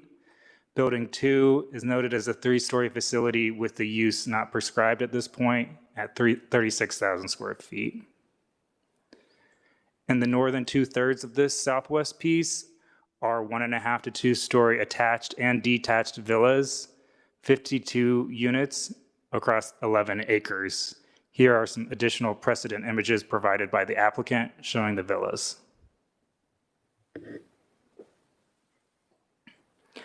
So like in the last presentation, we wanted to show you what this looks like relative to nearby development and studies going on. So the Mount Carmel Hospital to the southeast, as well as that crossing corridor that was highlighted in the last presentation. So finally, some discussion questions crafted by staff. Does the commission support the proposed land uses on these sites? Is this proposed layout, including the distribution of buildings and open spaces, appropriate for the sites? Is the commission supportive of proposed building architecture and heights? And is the commission supportive of the proposed circulation within the sites, in addition to any other considerations by the commission? At this point, I will yield to any questions. The applicant is also in attendance. Thank you. Thank you, Mr. Will. Does the applicant have a presentation this evening that you'd like to share?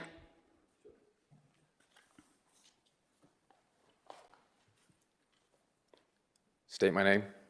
Name and address for the record, please. Steve Newcomb, 10368 Forest Glen Place, Palo, Ohio. So when I first started looking at this project, I didn't really intend for it to be this large. And so, but as I researched the different facilities in the area, it became obvious that the larger communities like Friendship Village and First Community offered a lot more than the smaller ones. If you look at the the Powell Senior Living and some of the other places around, there are 100, maybe 30 people, and everything about their communities, there's less of it, there's less activities, there's less amenities, the staffing's not as good. And so once I saw, and I do realize how pretty this land is, and I hope that you all had a chance to go out there and see it, but I envision walking paths in pickleball, because this really is not, it's not as much of a healthcare project as it's an active adult project. If you look, again, I'll refer back to Friendship Village and First Community, because I think they are by far the best in the area. And Dublin Retirement Village is also a good project, but it's 27 years old. And so, and I think it's changing where the majority of people at Friendship Village, probably 80% are active adult. They've got 500 residents at First Community, and they've got 36 assisted living and 36 memory care. So most of the people are active adults. I mean, they're playing golf, and that's where the pickleball, if you go over to Friendship Village, bocce ball, I mean, they're very active people. I mean, they have Ohio State marching band come in. When you look at the exercise facilities for those communities versus any of the other ones, I mean, it's night and day. And so what I'm trying to do, I realize I have more units and more density than what people would expect, but I think the advantages are tremendous. And when you look at the disadvantages, I mean, there's not much traffic. You don't put any kids in the schools, you get more jobs, you generate more tax revenue. I mean, there's a lot of good things and not a lot of bad things. Traffic is obviously a problem, that whole area is a problem, but I don't think we're gonna have a lot of traffic. And again, I've been to these projects, Friendship Village and First Community, probably 20 times a piece, and I don't think I've ever been behind another car. There's just not that much traffic, but you know, that's what a traffic study will do. And so I don't think that that's a problem. Plus, we have access. I think a lot of people do right in, right out off of Sawmill because it's easy. Frankly, it's all backed up, so you're just pulling out onto, you know, someone lets you in. It's not like you have someone going 50 miles an hour if you ever at Lifetime or it's backed up, so most of the times you're going to just get let in. But so that's how I envision people getting on to Sawmill plus Emerald Parkway plus Bright Road. So I think that, you know, I don't think we'll impact traffic. But there's just a direct correlation between the amount of people and the amenities. Like if you want doctor's offices, dentist offices, and that's what they have. They don't have a dentist office, but they have doctor's offices and that type of thing. You need enough people. And so Friendship Village has 4 dining facilities. I mean, it just goes on and on. But you know, if you go to the Fairfax First Community, it's for their 2,200 square foot units that they're just doing, it's $1.15 million upfront fee. It's a one-time entry fee. And so the reason why they're able to do that and why they're tearing down their old stuff and doing underground parking and the stuff is because there's a demand for it. And they can charge almost what they want because there's only 2 places that really offer that. And so I look at this and I look at Dublin. Dublin has the nicest of everything. And you only really have one independent facility, which is Dublin Retirement Village. The other ones are active adult. Hawthorne Commons, I mean, there's no meals, there's nothing. Avondale's the other one. Other than that, it's assisted living and nursing. And so I look at this, and that's why I was hoping everyone went out there, because I think it's pretty easy when you see it to understand the size of the site and all the opportunity that is there. So that's, you know, the reason for our proposal. Thank you. This time, I'd like to turn some time over to the Commission for questions for both staff and the applicant.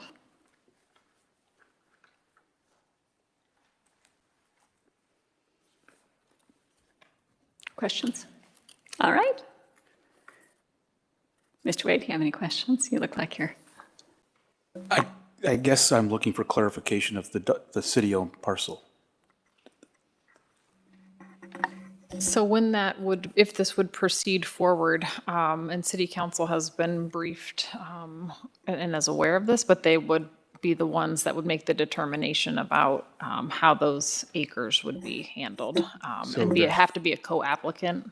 Right, but there's no question about moving forward in that relationship. I guess that's... Again, my understanding from our previous conversations was wanting to understand what resident concerns were, what the Planning Commission's thoughts were. We had a lot of discussion about tree preservation and the density, intensity, the appropriateness of that for this particular site. The only thing I would say is you were here for the first case, so you know all the same issues. No reason to go over it again. Only you have the creek running through, so you have a few extra. All right. I'd like to remind the Commission that the public comments that we read in earlier that were submitted online, we had a number of those comments, and they applied to both the first application that we heard, that first concept plan, and to this item. So just wanted to read in that they were submitted in advance and that we've all reviewed those. Are there any members of the public who would like to speak and make public comment on this application? Ms. Graham?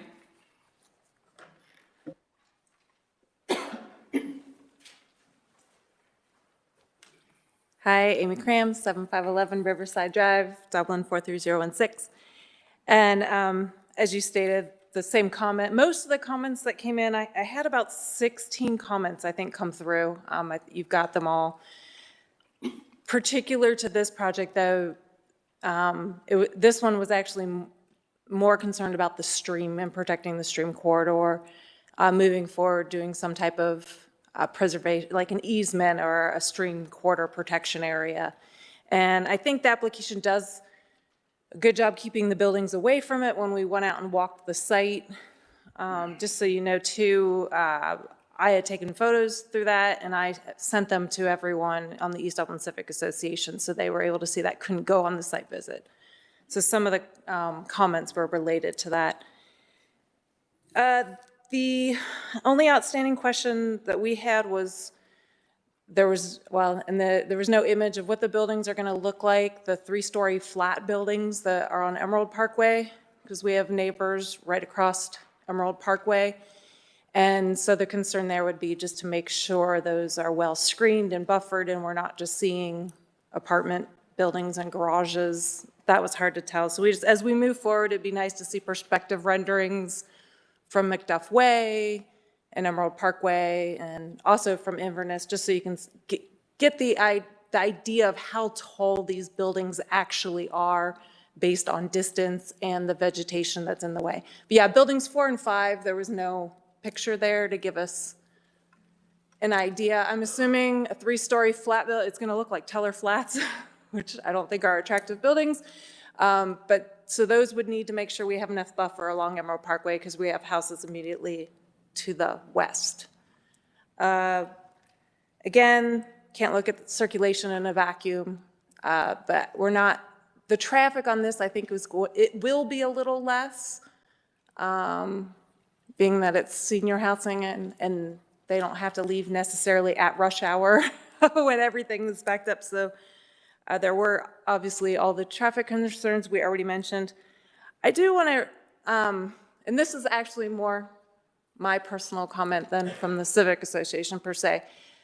When I look at this site, to me it's not really about density, to me it's about lot coverage. Because obviously you're going to need the density, you need the number of people to make this facility work. And because all those people aren't going to have cars, to me, I'm not as concerned about density. To me, it's lot coverage. And I want to see a lot of green and usable green space. The applicant had prepared a package that I had sent out to the Civic Association. And one of those, he has aerials of all the different retirement home communities around here. And they're all concrete jungles. It's just all massive concrete and asphalt. That's it. And I know I was on Planning and Zoning when we did Hawthorne Commons. I'm extremely disappointed on how that project came out. I walked through Hawthorne Commons and there's not an inch of usable green space. It's horrible. And so I just stress as we move forward with this that we do have actual usable green space that is able to be enjoyed.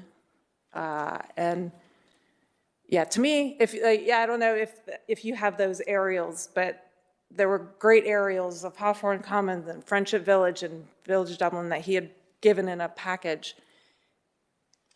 If you look at that, like I said, to the amount of green space, think green, to me it's green space versus density. So I think that covers everything because you guys already had all the other comments and I know we have some other people that want to say something. Thank you, Ms. Cram. I invite you to come up, state your name and address for the record. Hey, Randy. Hi, I'm Randy Roth, 6987 Grandy Cliffs Drive, and I'm Vice President of the East Dublin Civic Association. We haven't met with this applicant about this particular proposal yet. They haven't come to us. And I confess that we've been busy campaigning for someone too. You know, a lot of weekends walking around, somebody did that. I think what I wanted to say You know, because of course, Warren and I go way back. We've been working on this a long time, and your comment about this is a kind of density that I don't think they dare west of the river on this kind of site. This kind of site is just too dense. But the thing that I'd really like to mention are two, in addition to what Amy had to say. I'm more concerned about the land use on the 18-acre parcel. I know I had a talk with my friend and council member Greg Peterson this past year, and Greg said, you know, we don't know the future of office, and we really, Mr. Way's point is very well taken. But Greg said we're running out of prime office land, if indeed we have a future for office. And he said this is a place where it has to be. And he raised the idea of the city actually acquiring these parcels and banking them. Those acres there, that 40 acres there, to the west of Emerald Parkway, south of Bright Road, all the way over to Hopewell Elementary. And when I was a member of the Community Plan Committee in 1995, and our goal with Emerald Parkway was to see that we would have consistent development all the way. And what we really thought would be a critical way to unite this community is to have something that looked like Metro Park, east of the river, that it would be consistent like Cardinal Health, that we'd have these beautiful upscale office facilities on both sides of the river. Mount Carmel is 100% consistent with that, and I appreciate your comments on that. That's something that we would like to work with to see do we make it work. But I really, to see dense multifamily when we do have development properties to the south of I-270 that would really be appropriate for this kind of redevelopment. We have all that interior land, which is landlocked for retail. We know we're not going to get prime office in there. And I think that's a good place to put it. You know, we do have these kinds of facilities in that interior part there. And so I really hope that, you know, I can understand that some kind of less dense facility like this might make sense up in that other area there, if we can, by the creek, if we can come up with a traffic plan. But I really don't want to lose our possibility of really uniting this community around a kind of vision and not just let more of the east side go to multifamily kind of facilities. The second thing is that I remember testifying years ago when the Milco property was built. The Milco property are those offices, the light offices north of Inverness. And I remember saying, you know, it's too close. How are you going to, we're using improvement as a euphemism for widening Bright Road. How is that going to be landscaped? I remember I said at that time, representing the Civic Association, those buildings have to be moved farther north, because I thought they'd have to widen that. And what the staff said at this time, and I'm sure this staff would not say that, said, well, the plan is we're going to keep Bright Road at 2 lanes, and then the traffic will go north, up to Hard Road, will go west, and will come south on Emerald Parkway. Now, we did not buy that. We did not believe that. And so here we are now. There's no way you can landscape this to leave. I mean, I just don't see it. In other words, I would like to see you ask, please, to the staff, if you're going to widen this to 4 lanes, number one, what's left of the landscaping on Inverness? And secondly, how is anybody going to get out? It's a difficult situation. And I really want this area to work. We want to have this kind of development, Mount Carmel. But how we're going to deal with Inverness? Our plan was originally that we were going to take that north part there. And if you look at the old Community Plan 95, we were hoping to extend Inverness at R5 to the west. And then we could have an exit in a different place for them, entrance exit, than we would have off Bright Road. That would be an interesting way. And that's how we envisioned it, because we couldn't see, we had to reserve Bright Road more and more than for a real thoroughfare. So could we put the Inverness off Emerald Parkway to the west? Well, now that land has all been acquired, and we can't get condos in there to do that. So we're kind of boxed in other words, by earlier decisions. And so you face tough decisions. But I wanted to point those two things out. You know, how are we going to do this with Bright Road? Please hold the line on that 18 acres. I really want to see that consistent with the community plan, and this is inconsistent. That land use is inconsistent with the community plan. Thank you very much. Thank you. We have someone standing, and then we'll go.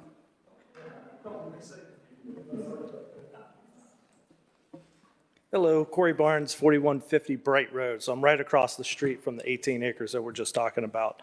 My biggest concern is, do you have that plot showing the exit, please? Coming out of the 18 acres onto Bright Road. I know you guys spoke about possibly expanding Bright Road. That would make it absolutely complicated for me to get out of my property. I think adding that traffic as well, coming out of the community right there as well, would add a lot of traffic onto the loop heading over to Bright Road. During the mornings and afternoons is when most of the traffic is in there for the schools in and out. So my primary would be to keep Bright Road the way it is, change the entry on that northern part of that 18 acres, you know, possibly see that down more, either farther down Bright Road or just on Emerald Parkway, one or the other. As far as the usage, I'm actually okay with that, you know, especially if I can use the pickleball courts. But yeah, I think that would be beautiful. I would rather wake up and look out the door and see houses instead of, you know, commercial buildings. That's my personal preference. So hope you guys take that in consideration. Thank you, Mr. Barnes. And the waterway, because that does run right behind my house. The waterway. We'll go here.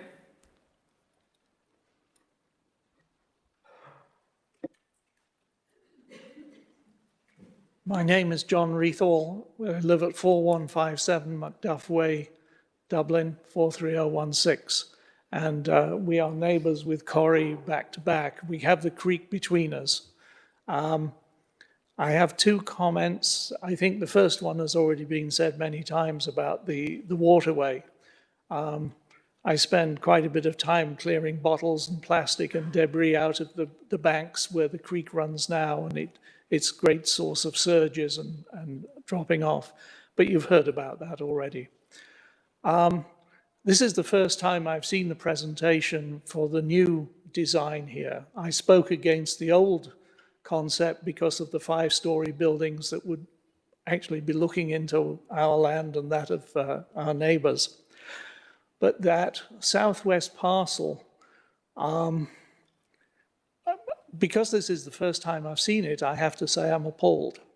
That layout and density of buildings in a neighborhood that is basically 1-acre family homes, and suddenly being presented by that gives me the impression that we're looking not exactly at the kinds of apartments that we see on the north side of Hard Road, but something similar in spirit.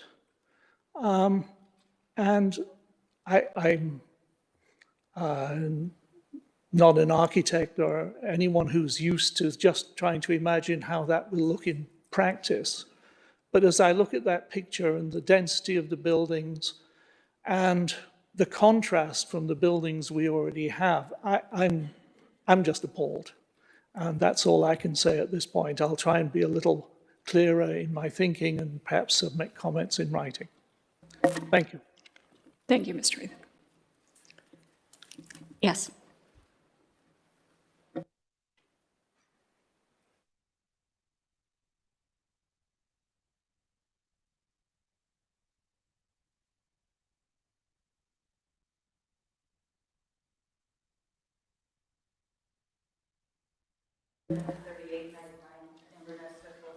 Could I have you turn on your mic? It looks like it's shut off.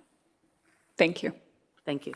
Carla Clifton, 3899 Inverness Circle, Dublin, Ohio, 43016. Well, you know, I previously had my concerns about the traffic. So the only additional thing about this property is I like the idea but I hope that what they're going to build is not going to be so expensive that your community in the city of Dublin are not going to be able to afford to live there. They had such big-looking buildings and stuff, and when you look at the Friendship Village and different things, you know, sometimes a monthly fee is $7,000–8,000 at a lot of these places.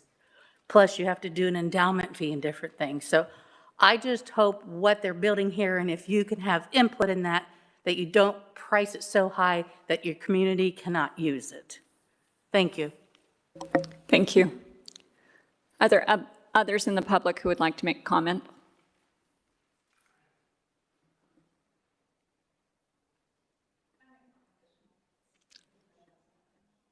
Ms. Cram.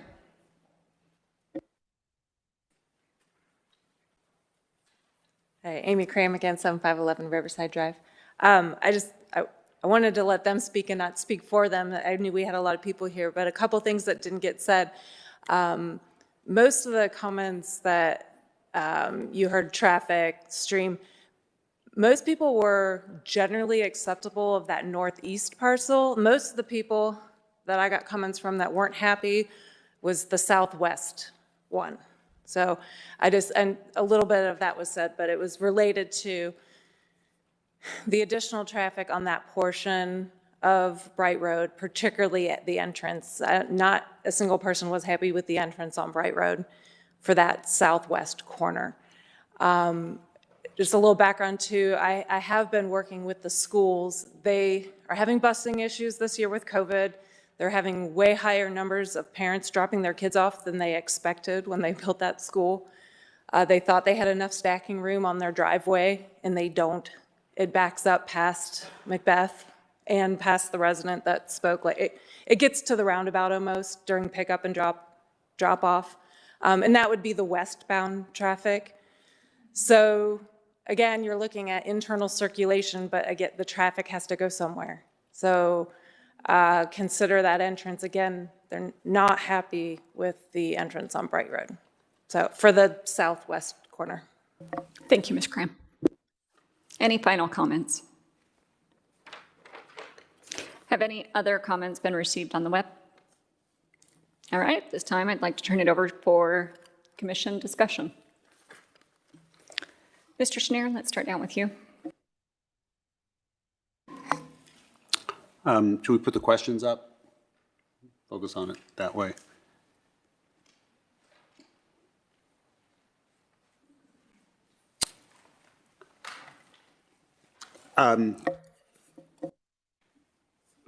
Well, I'll answer them generally and specifically. I am supportive of the land use and generally supportive of the circulation, the distribution, the open spaces. I did go out on the site visit.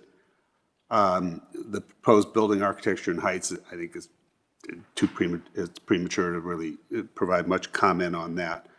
I would say that with respect to planning, historically planning, with respect to offices on Emerald Park, you know, if anything that we have learned, the future of work is we just don't know. So to say that Emerald Parkway should be reserved for you know, cardinal type office campuses may not be the best answer, and we may need to take a very hard look at what we just said and all thought just a few years ago about land use. And we do have lots of stakeholders, myself included. We have an aging population that needs places to go as well. So I'm in favor of the project. I think they've done a very good job so far. The issues with respect to the previous project with respect to traffic and, you know, stormwater is just ditto. I mean, we're going to deal with that, and the applicant knows that already. So I congratulate them on the efforts they made thus far, and I think it's shaping up to be potentially a really good facility. Thank you, Mr. Schneer. We're going to shake it up a little bit and go to Ms. Fox. You know, I go back to the community plan. I can't support the project at all. And the reason I can't support it is because the community plan calls for Emerald Parkway being used as a, economic driver. The density here is way over what anyone would expect. The community plan calls for protection and buffering of existing residential neighborhoods and maintaining a quaint rural character along Bright Road. And the development doesn't do that. When we look at the community plan, we have to contemplate appropriate location, density, and intensity. And this is like 3 times the density that the community plan asks for. Its character is unlike anything that we have along Bright Road. It is a lot of lot coverage. The traffic is just, I don't even know where to go with the traffic. I mean, there are so many units here that you might as well just stay home. And I think that it doesn't meet the economic goals of the city. So we already have a headache. We have one use, Mount Carmel, which is an appropriate use, which we already have traffic. And then we're going to add all of this density, and I just don't even see how we can make this work. I don't care how you tie it. It's not going to happen with the traffic. But I'm going back to just quoting the community plan. And then you look at the community plan's future land use, and it doesn't meet that either. So it's not neighborhood office. It's the residential isn't such that it transitions and makes it, it transitions within the property from high to low, but it doesn't transition well to the rest of the neighborhood. And I believe that on the Southwest especially, a roundabout is hard for anybody, but you put seniors like myself trying to get out around a roundabout, and I mean, you might as well, we think we have 500 accidents at 161 in Riverside, where this will compete. So I am sorry, but I could not support this at all. Thank you, Ms. Fox. We'll go Mr. Way.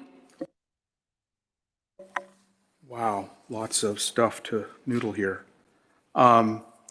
This is really, sorry. This is a really unique kind of moment in time for us. And I think in the last case, the commission felt that the hospital, the wellness campus, was an appropriate use.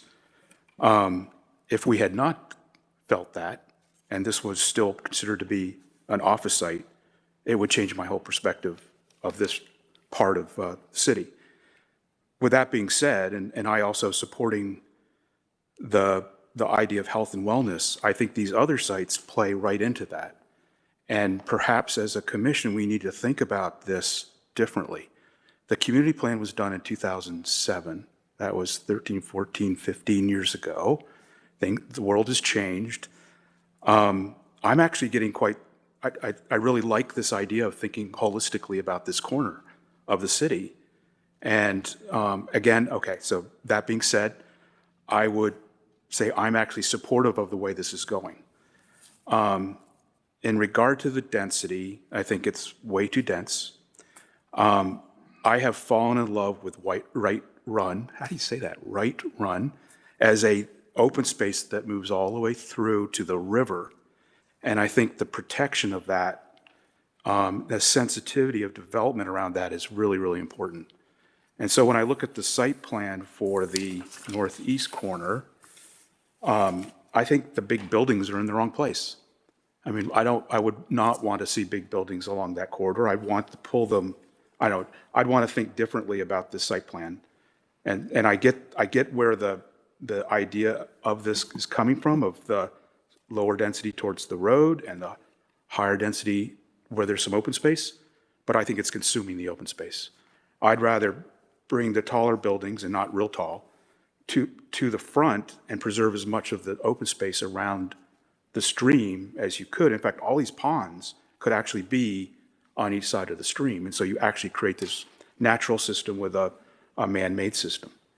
And I think that creates a much better open space on this site than trying to push all these buildings up against it. And I think it would be destroyed. Again, I walked the site. It's a beautiful site. I think it's got great potential. I think the use is headed in the right direction. I think the density is too high, and we need to preserve the stream in a different way. The same with the southwest, the 18 acres. Way too dense. It's just a bad site plan. Mount Carmel's suggesting an entrance.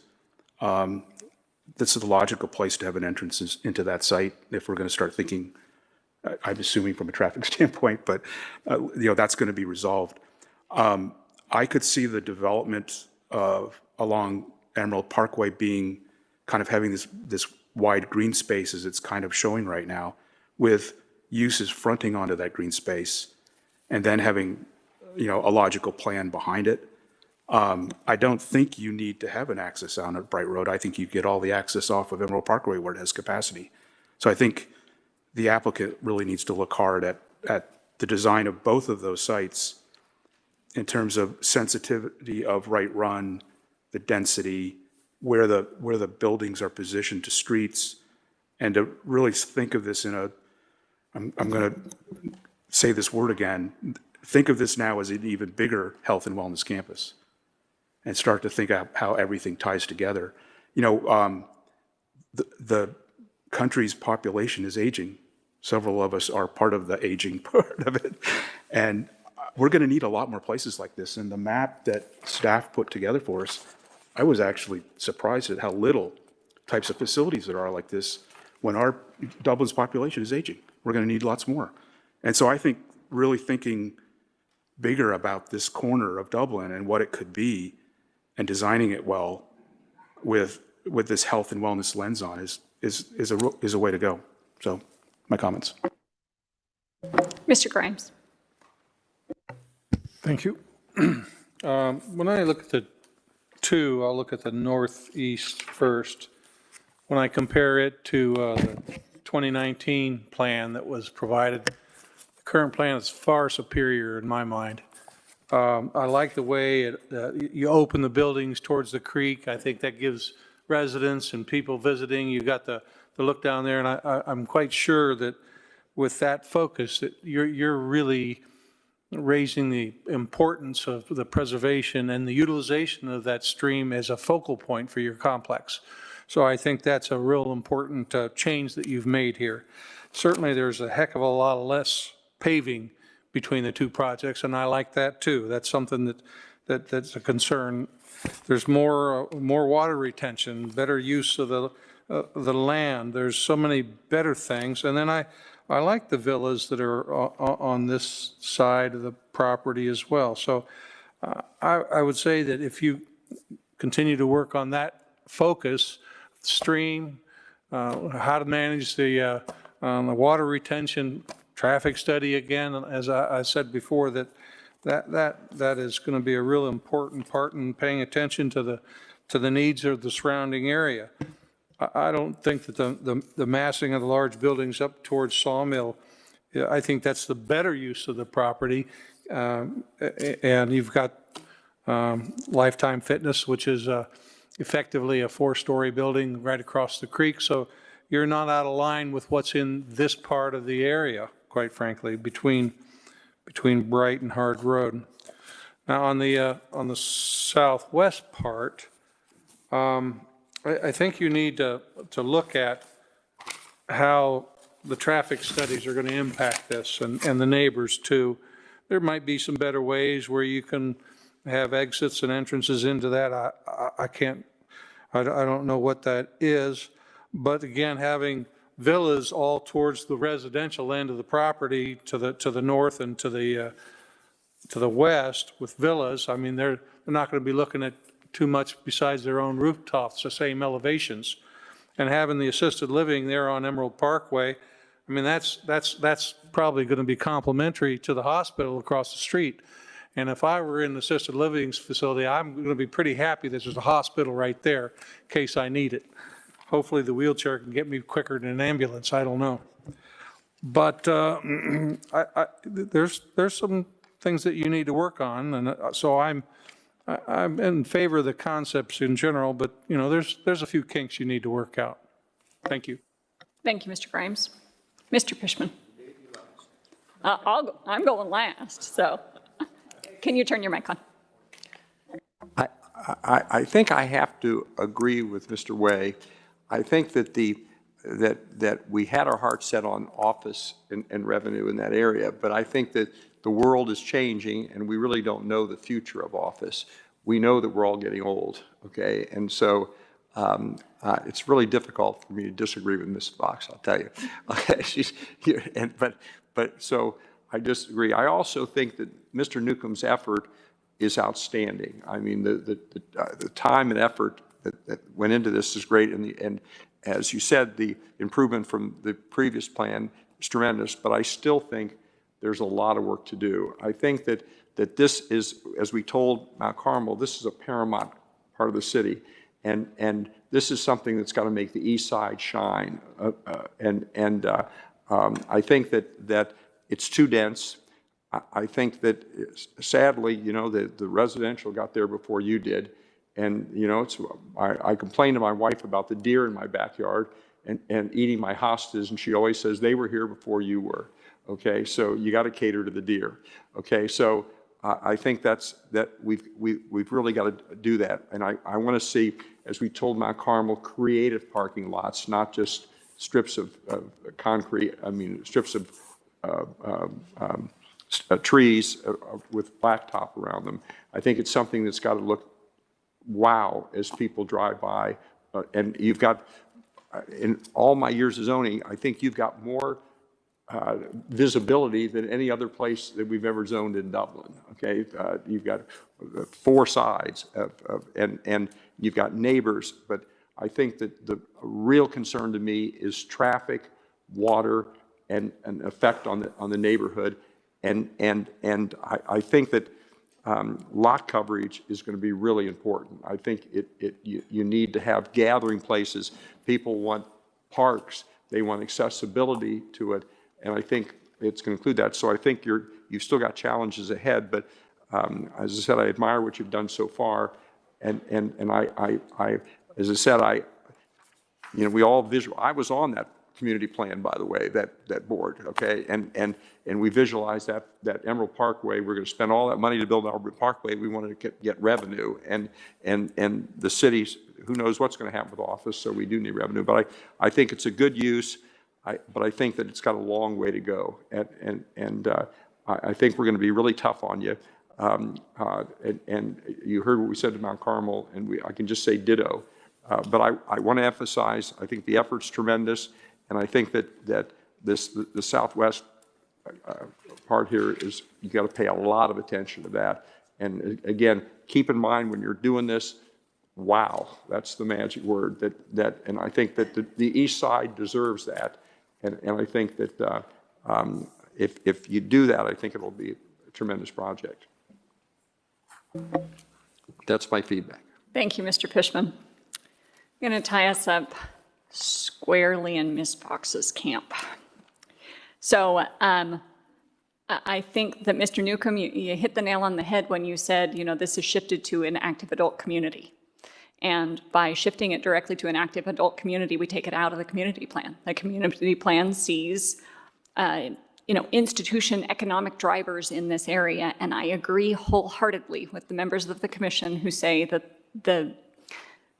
the environment is changing, the workplace is changing, but as the Planning and Zoning Commission, that's not our purview. And so if we look at what we're challenged with executing a community plan, and I will wholeheartedly support the commission if they want to send this up to council and say we would like to revisit what the use is along this corridor. I will support that request up to the council to see if they want to change their minds. But seeing as right now documented in the community plan and in the future land use plans, this calls for neighborhood office institutional, parks and rec, and standard office institutional, I think are the three classifications. This application as an active adult facility doesn't meet any of those. So I have to land myself squarely in the not supportive of. I think you've come a long way. If we were looking at a part of the city where this was a looked at and considered use, then I would say, you know what, we've come a long way. We're willing to go, or I personally am willing to go the next step. But with where we sit right now, I can't get there. So I'll tie up my comments. This is just an informal discussion, so there's no vote to be had. But I'd like to, because we like to cross our T's and dot our I's, look to the commission to see if there is interest in forwarding up to council the request to reconsider or to look at, reemphasize if that's what they want to do, this future land use and community plan in this area. So seeing one nod, 2, 3, 4. Fantastic. I was just going to ask, is that in the context of this specific concept? Application. What we were hearing was the change, and I will speak for what my interpretation of the commission, seeing as the landscape is changing for office and institutional uses, I believe the request of the commission is to look at the community plan along Emerald Parkway, not specific to any one parcel developed or to be developed for the community plan.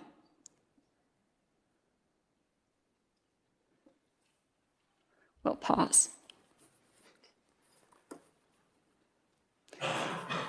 Any questions from staff?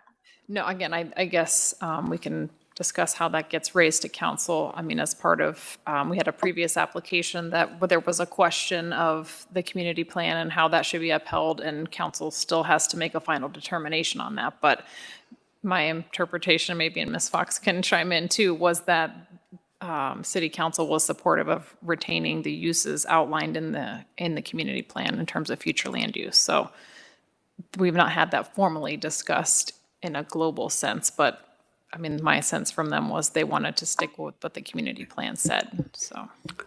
I do believe that has been the intention, that the infrastructure that they developed was to hopefully have some return on investment.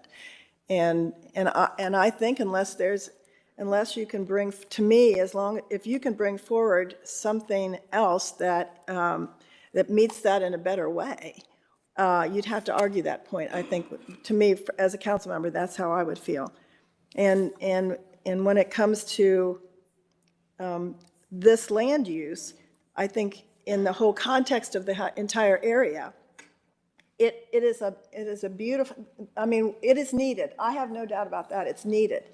Is it needed here is my question. Is this the place for it, considering all of the problems that exist around it? With traffic and that sort of thing. And even if it was the most beautiful, you still have the issue, is it in the right place? So that's why the community plan is as a guidance. I have to agree with that. I wanted to revise my statement. I think that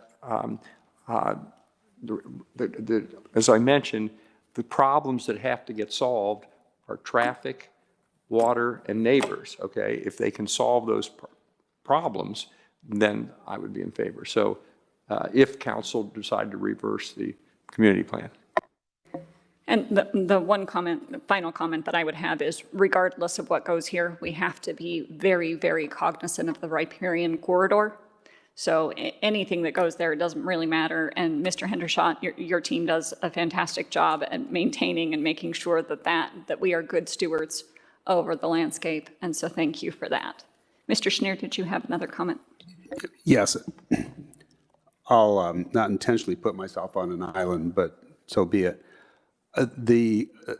Our charge, my understanding of our charge from council was they wanted to hear from us whether we are in agreement or not in agreement. So I would want to take the position or posit that the majority of this commission believes that the land use along Emerald Parkway should be revisited, particularly with respect to an opportunity to create what Mr. Way is talking about, a health and wellness campus. The serendipity, which is probably a little flip, of having a hospital and this center proximate to each other is novel, and to not take advantage of it. I mean, we talk about tech flex and we talk about, all these different concentrated areas in the city, and here's one that's dropping in our lap, and we're going to say, no, you don't fit in something that we did 15 years ago.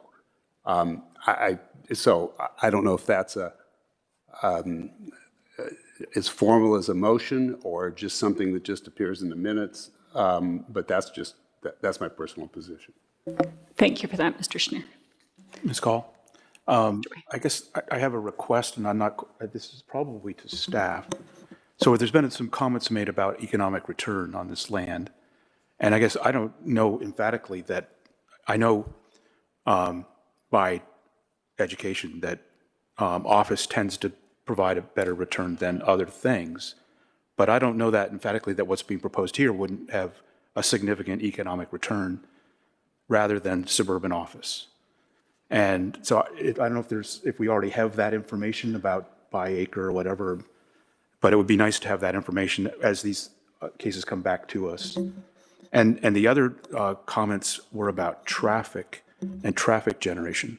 And the thing about office is it generates traffic differently than these proposals for assisted living and things. There's less cars, there's less people moving around. I would suspect that these proposals would have less of a traffic impact than office, but I don't know that. So I would hope that we could get some insight from staff on that. It's just keeping us on our toes. The one comment that I would have for the commission is I think it was the last city council meeting had some really good discussion from the members of the city council on where their heads were along the corridor. So if you haven't already, I encourage people to go back and watch that particular discussion. It was good for me to listen to. I did watch that very specifically. And again, I think the context that we're having this whole discussion is different than the context before. And I know there was an investment by the city and they're looking for a return, but I'd like to understand what kind of return we would get if we went down this road versus suburban office. Yep. Understood. All right. Any other discussion from the commission at this time? If we could, does city council have the same communications at the end of the meeting like we do? So then I think something as informal as that would be appropriate, looking to the commission for head nods. Wonderful. All right. Is there any other clarification sought by the applicant on this item? Well, thank you very much for attending with us this evening, and we certainly appreciate your patience and all of the effort that's gone into the application. We do think that you heard many times over, it's a whole lot better than what we saw before. So thank you very much. And especially thank you to the community for coming out and spending your evening with us this evening, and have a safe drive home. All right. We are looking at cases 3 and 4, which will be heard together. And we'll pause just for a moment as the shuffling happens.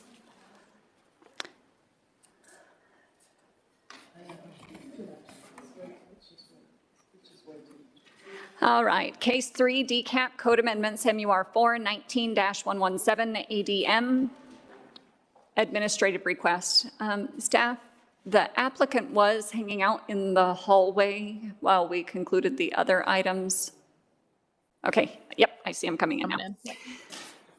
This application for case 3 is a recommendation on amendments to the zoning code for the MUR4 mixed-use residential Llewellyn Farms Office District, which establishes associated development standards. Case 4, DCAP area rezoning MUR4 21-087 ADM administrative request. The application for case 4 is a recommendation on an area rezoning creating the MUR4 mixed-use regional Llewellyn Farms Office zoning district in conjunction with zoning code and amendments. Ms. Roush. Good evening. As you mentioned, this is two applications together, the proposed zoning code amendments and the area rezoning associated with that. So just a quick recap of where we've been and where we're going here. So Dublin Corporate Area Plan was approved in 2018 by City Council and recommended the creation of 4 development districts, and we are focusing on MUR4, which is that Llewellyn Farms Office District. The plan for DCAP for MUR4 specifically was really looking at lower density office uses and obviously sensitivity related to adjacency to residential, and then called out specifically site number 11, which we've had a lot of conversations with the commission as well as the neighbors and the property owner themselves, and understanding how the development standards that we're bringing forward meet those recommendations within the plan. So as I mentioned, there's 3 components. Before you tonight, we have the zoning code and the area rezoning.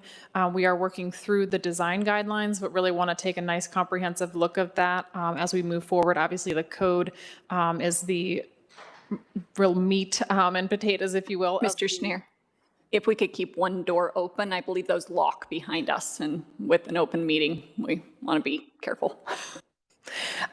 Thank you. So again, the guidelines will be forthcoming. So tonight is the code revised based on our conversation at that September special meeting and some subsequent conversations, and then the rezoning that accompanies that. So we've been before you many times, and then with the hope tonight that if you're all feeling comfortable, we can make a recommendation and move forward to City Council and hopefully bring this district proposal to a close.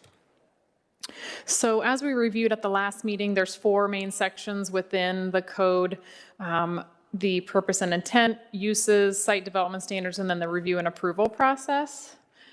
And then the rezoning part of that is there's 27 parcels that are proposed to be rezoned from community commercial, suburban office, institutional, and PUD to then the MUR4 district, to which the standards within the code would then apply. So at our meeting in September, there were several items that we discussed and we have subsequently made changes to. And I put the page numbers on here so you could follow along in your code. And I also outlined that in detail in your memo. So there was discussion about additional purpose and intent language and clarifying that. So I have included that. We've had a lot of discussion about the use provisions specifically related to existing uses. That was a neighborhood concern, is how to ensure that property owners can use and continue to use and expand the uses that they have, but they then would have limitations about incorporating previous uses that would have been permitted under the previous zoning. So we have significantly tightened that language up within the code to state, and Thad and I worked on that together, state that, you know, uses that are in operation as of the effective date of this ordinance could remain and continue to be used and would be considered conforming. But then from then on, any changes would have to conform to the new code. So I think that hopefully addresses that concern. There were some specific details related to construction trailers and daycares that I didn't make changes to those on only. Sorry, Ms. Roush, did I knock the panic button again? Yes, you did. Everything good? Yes. Come to talk to you. How do I do that? Yes, thank you. There's a panic button right here under my knee, and so I must have knocked it when I was crossing my legs one way or the other. So I apologize, gentlemen. Thank you for your service. And I'll try really hard not to push that button with my knee. It'll need a No, card. there are a couple of them, but. It'll need a card put on it. There's one by yours?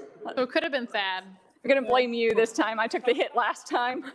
And it occurs to me that perhaps we should not advertise the location of all of them. So. And we talked about. Let's put this to rest. Yeah. Okay, so I'll continue here as if nothing happened. So again, the uses related to, there were some questions about construction trailers and whether that language was clear enough about when that could be used. And the existing code, when I went back and looked at that in detail, seems to address the commission's concern. The same with daycare uses. There was some question about the screening requirements and whether that should be increased from what's currently proposed. And I went back and looked at other daycares that are adjacent to residential, and what's being proposed significantly exceeds what those existing daycares have. Then we talked about screening requirements for mechanicals, and we have incorporated some changes to be in line with what the commission's direction was. So maintaining that building height and making sure there's architectural integration with how those are located on the building. I did review then the sign provisions related to vehicle charging stations. There was some question about additional signage. I struck through part of that to make that clear because it was addressed elsewhere actually in the code, so it was duplicative. And the language later on in the code is more clear about where that additional signage can be and how that provision is met. Then we addressed the height restrictions, just clarifying the language to say not to exceed. That was the intent, so that the maximum building height number of stories, we didn't change any of that. It was just changing the words to not to exceed to be exceptionally clear about the height restrictions. Parking location language, I made some minor clarifications to that language in the code based on the commission's discussion. There was some discussion about roof pitches and roof types, so I added language within there related to allowance of roof types unless specified elsewhere. We would allow a gabled or flat roofs. Within that sub-area D, it restricts it to a gabled roof, so that would stand as well. There was some discussion about roof pitch and whether we should limit the maximum roof or minimum roof pitch. I left that as currently proposed, just again to provide some architectural diversity as well. I then clarified material application. We had some discussion about IFAS only being on the upper story, so I made that modification as well based on the commission's discussion. We've had some significant discussion then about landscape screening, and we had some follow-up conversation with the residents just to add some intent language about providing those various levels of screening and canopy, and that within the required amount of trees. We didn't change the number requirement. We just included in the code that medium and small trees be included in the tree planting to provide that mid-level screening. And I have some graphics that I can show you here in a second that get into what that means in pictures, and the preservation of existing trees at the drip line to make sure that we're truly trying to preserve those existing trees. We also added information under the parking plan that would allow for shared parking or phased parking as part of that parking plan, getting to our conversation about parking requirements and whether we need such significant parking requirements given the change and unknown nature of office and parking within office. We also then incorporated a change to the vehicle charging station requirement. So the previous version had one charging space for 200. I did some research and we talked to economic development and changed that standard to one charging station per 50 parking spaces, which is more in line with a lot of times they have a percentage of total parking. I thought a static number would probably be the best, most straightforward way to handle that. Then we also added language about the loading area, that being oriented away from residential areas. And then, excuse me, removing the concrete base allowance for light poles, as we do not like the character that creates. And then there was some discussion about minor projects and the request that projects that abut residential should be required to come to the Planning Commission, and I had some discussion about that as well, and that's not something that is discussed anywhere else in our other areas of code where we have that becomes kind of an onerous requirement, and in the instances under minor projects, the threshold for what types of projects would fall as a minor project that would only go to ART are very, very minor. So again, I think we felt like we were addressing the concern with the thresholds of minor projects while not putting undue burden to have to come forward to Planning Commission for review. So that is my overview of what we talked about. As I said, we did create some graphics to just sort of demonstrate what the landscape zone could look like with parking in a building, just to demonstrate that requirement of sort of the three-tiered screening of existing trees, that sort of small to medium, mid-range canopy, and then the requirements for screening along the parking lot edge. And then we did additionally provide that sort of in a section view, just so you could get a sense of what that would look like adjacent to residential. And these are the type of graphics that we can include within the guidelines as we move forward with this, help illustrate the point. In this graphic, you do mention drip line in the text, so if you actually label drip line graphically for Okay. people that don't know what that means, that might be really good in this graphic.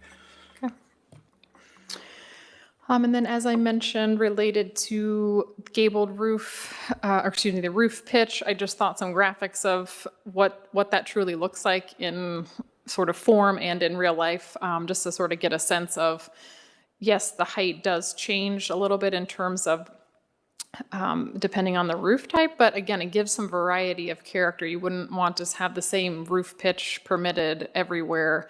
And our measurement of the roof height is to the midpoint. So if you even look, again, these aren't necessarily to scale, but the height overall does not significantly increase even if your roof pitch is steeper. So I thought that would maybe help illustrate the concerns as well. And then we provided some graphics that just sort of show if you have a two-story building and you have mechanicals in the center, how you would be measuring roof height. So this is a flat roof. Obviously, the grade to the top of mechanicals is how the height of that would be measured. And then gabled roof, that's to the midpoint. But again, it's not significantly altering the overall height of the building. And then we also included an image of if you had a gabled roof with a parapet. So your screening would be completely enclosed within that area. So you're not altering the overall height of the building. So, so with that, we have, and I'm happy to answer any questions, but our overall request tonight is two motions, one recommendation of approval for the code and one recommendation of approval of the area zones. And I'm happy to answer any questions. So Thank you, Ms. Roush. All right, looking to the commission. Let's start with Mr. Way. Ms. Roush, on the last graphic where you referred to parapet, I'd actually put a label where the parapet is for people. Again, it's just, I'm sure people don't even know what that means. Yeah, okay, good point. Okay. And then I had two comments in the document. One on page 22, the rewriting of where loading docks can and cannot be. And you got rid of front elevation, should be located away from the public street.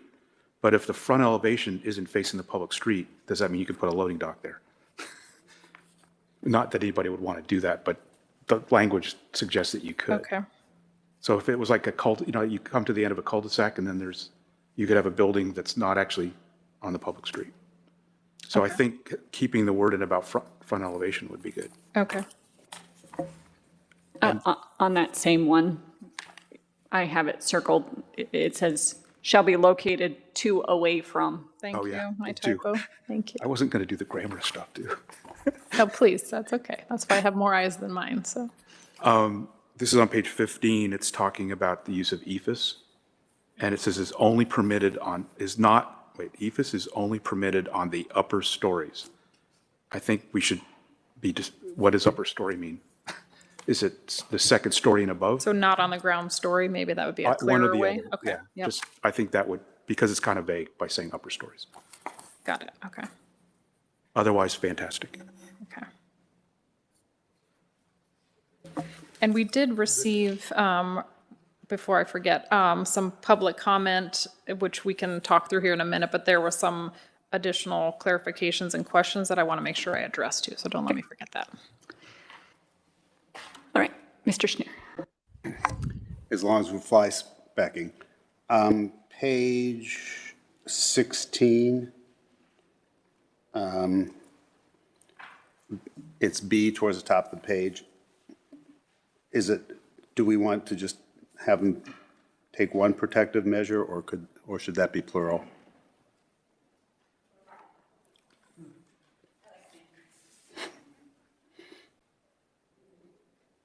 I mean, if we're at this point where you're nitpicking my words, I think we're in a good spot, so it's okay.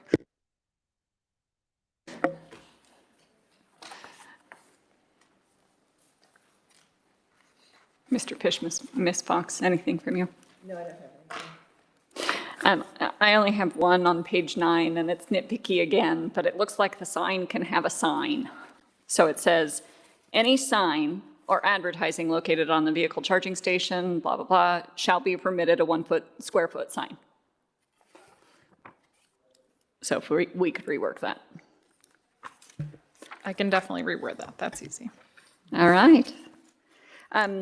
Public comment, if you So could I read that in. included in your packet the 2 public comments that we received prior to the meeting. And Ms. Fox and I and Ms. O'Callahan had the opportunity to meet with residents, again, to answer any outstanding questions that they had 2 weeks ago, just to sort of get them comfortable. And it seems like maybe the lack of residents here is hopefully a testament to the really great collaboration we've had with them. I wasn't necessarily going to read it, but that one in particular from Mr. Darlington we received, that was in your packet as of Friday. We received one yesterday from the Llewellyn Farm Civic Association, and they had some clarifications related to flat roofs and ensuring that in sub-area D that's required to be a pitched roof, which the code does clarify that. So unless you feel that needs to be strengthened, I think we're covered in terms of the roof type.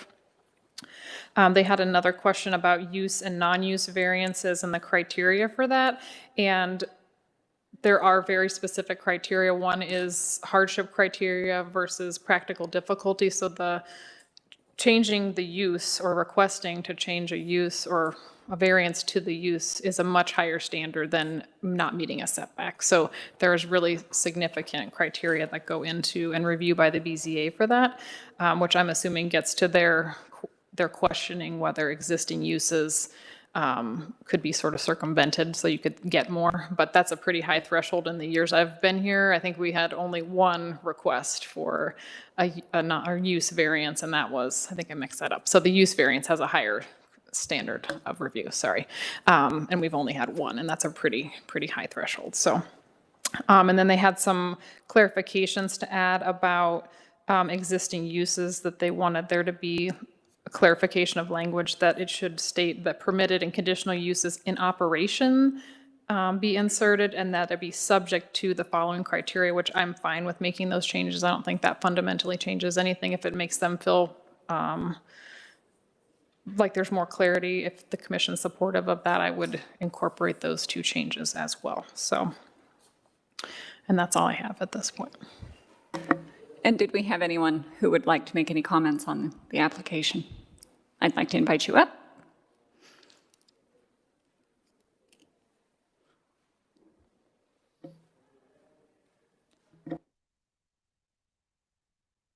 Don't I? Everyone hear me? Yes. Good evening, Chair Call and Commission members. My name is Matthew Call with Kephart Fisher here on behalf of NRI. Jenny, can I ask a favor?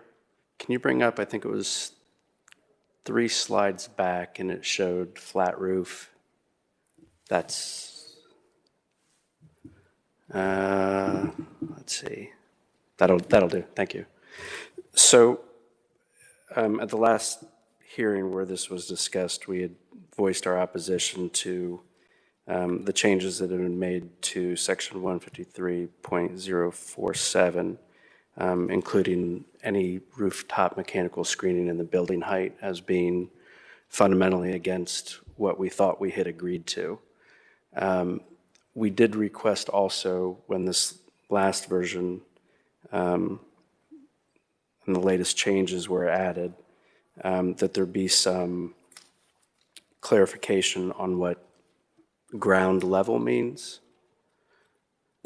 And our concern is that if ground level isn't defined and limited to closer to the building, ground level from 400, 500 feet away you'd be able to see anything or close to anything on the rooftop, which is automatically going to reduce the maximum height, which is already 3 feet below what the neighboring residential homes are allowed to have.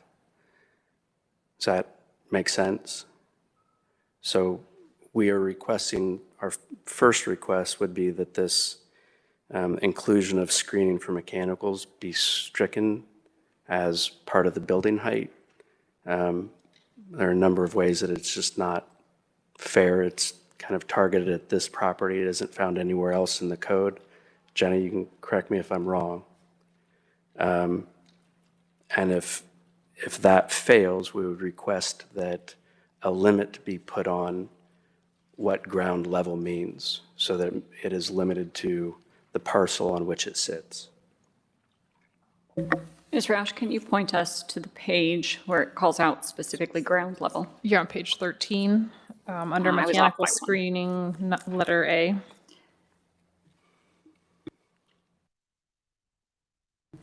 So Mr. Cole is referring to in the middle of that paragraph, there's a discussion about fully screened from view at ground level. That is the concern he has in terms of defining what that means. And then we had added at the end of that same paragraph about the height of the rooftop mechanical screening not exceeding the total building height, and in a flat roof condition, they have concerns about that. Yep, so looking to the commission, I believe that last time we supported the last sentence, that the mechanicals be included in the building height. Which would effectively reduce the building height maximum to 28 feet. Depending on the height of the mechanicals. Ground height, do we have that defined? Well, first of all, do we have that called out? Measurement from ground height in different areas of the code? That, do you know if in the definitions it says that? I don't believe it is called out because we use that term within the Bridge Street Code as well, but not in terms of a definition. But we could clarify that further if that answers the question. Ms. Roush is correct. We do not have a definition of ground level in the general definitions of the zoning code.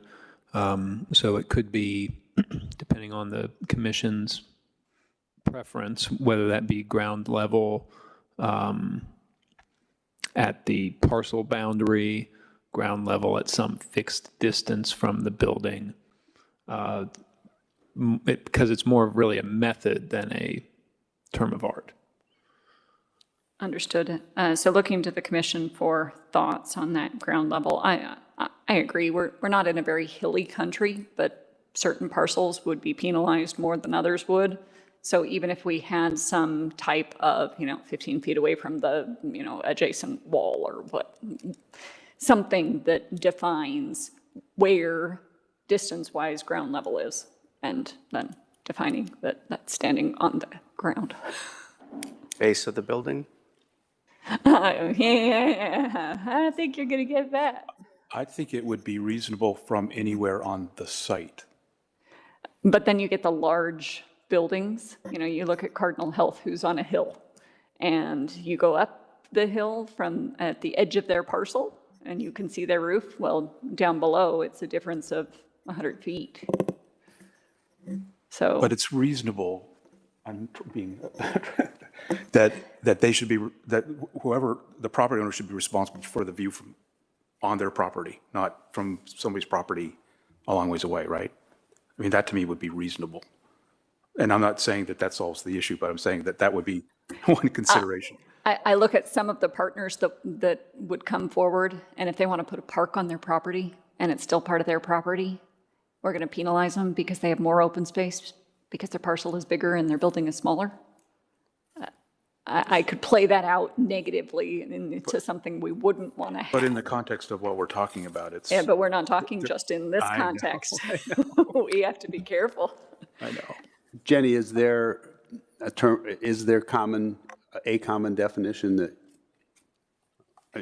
we can't be the first ones to have to deal with where this should be measured? Is there a typical? In Bridge Street, again, my recollection of that is that it is from when you're standing, it doesn't give a numerical definition. It really has to do with the context of your site.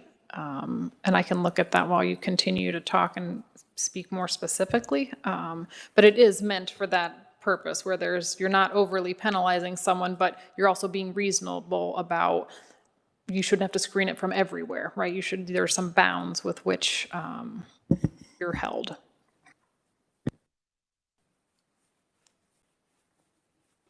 See, I can do a percentage between the building and the property line. Sometimes in a residential, they would use 6 inches to a foot below the plate of the first floor so that you're grading up to the building. So, you've got a foot maybe below the first floor or where that you're contouring the dirt to, something like that. That's a typical grade in a residential setting, and I don't imagine it's too different from a commercial site because you're just grading up to the building. You don't want to pile the dirt up against the wall, a foot below the window so that you got ants or whatever else crawling in the building.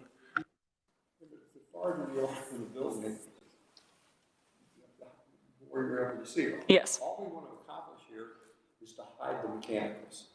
Okay, now if the parapet is higher than the mechanicals, it makes sense to me that you wouldn't have seen them, okay, no matter where you were, right? Okay, that illustration they had in here, I saw that they had the red line going across the top.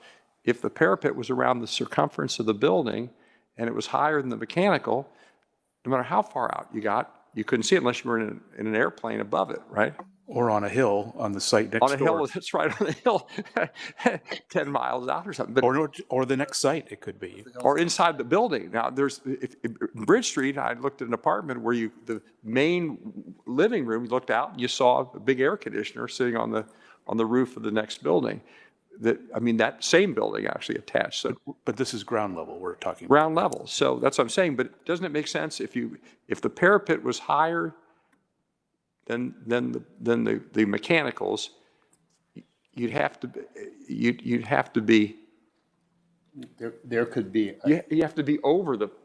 But conceivably, there could be a hill on that property.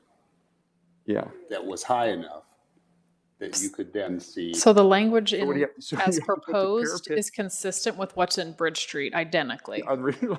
Be another story high. That makes sense. Well, there's precedent, right? So that would be good to go with. Yes. Mm-hmm. And I don't have it's back there, the full code, but in Bridge Street, is screening on mechanicals included in the height of the building?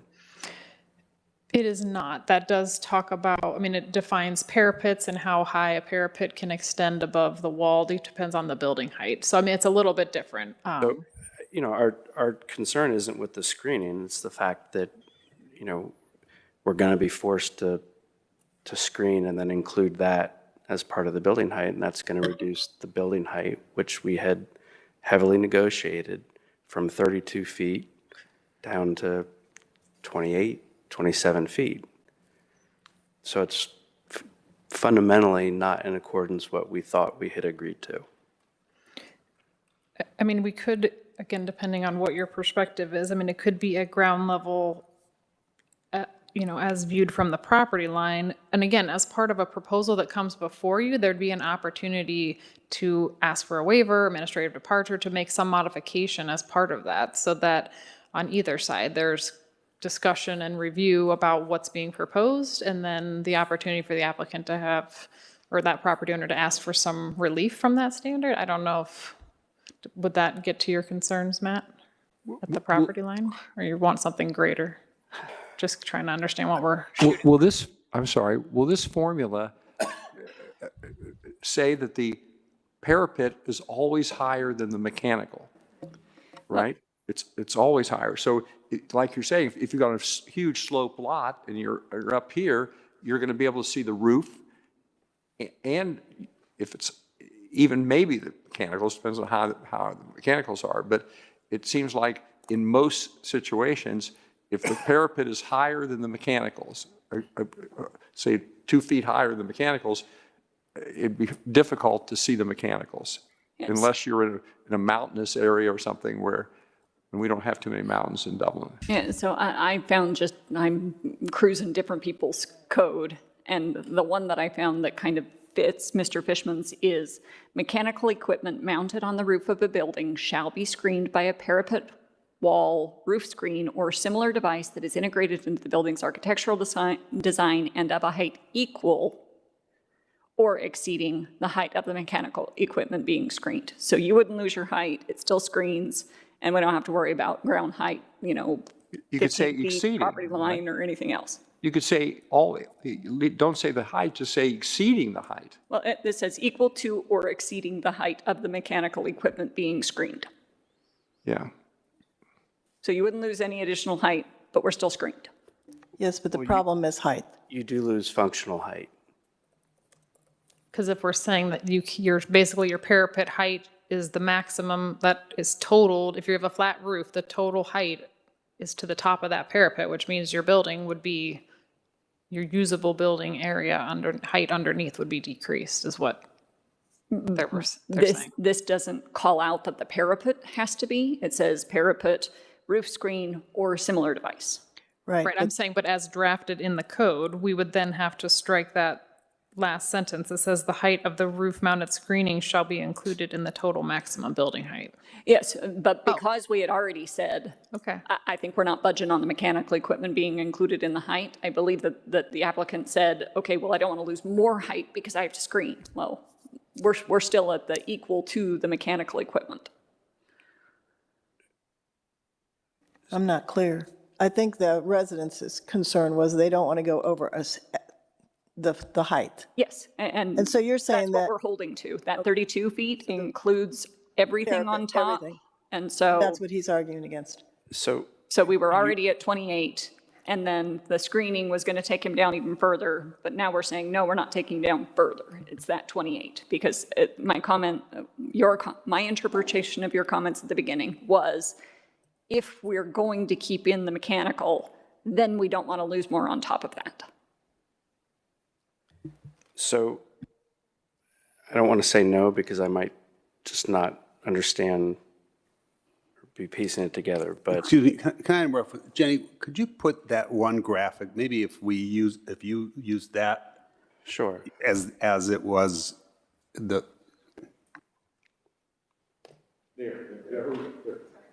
Okay, so in this graphic, based on how it's currently worded with no limitation on ground level, we would assume that, on no limitation on what ground level means, we would assume that we would have to screen the mechanicals on top of this building, which means that the corner of the building, if this were drafted as we had hoped and as what we thought we had agreed to, the corner structure, the usable square footage would be at 32 feet, right? Based on how this is currently worded, if we have to screen the mechanicals, we have to drop the corner of that building 4 feet so that none of the screening can be above 32 feet. That is correct, and that was what was discussed last time. Right, and we opposed it last time, and then because it wasn't what we had agreed to, all sides had come to, except for this commission, but with the neighbors, had come to 32 feet, and that was the understanding. This now puts us at 28 feet of usable height, which is, and then, without any kind of a limitation on what ground level means, whether it's 50 feet from the building, it means we're going to have to screen, which means that we're going to have a 28 or 27 foot building, and that's not.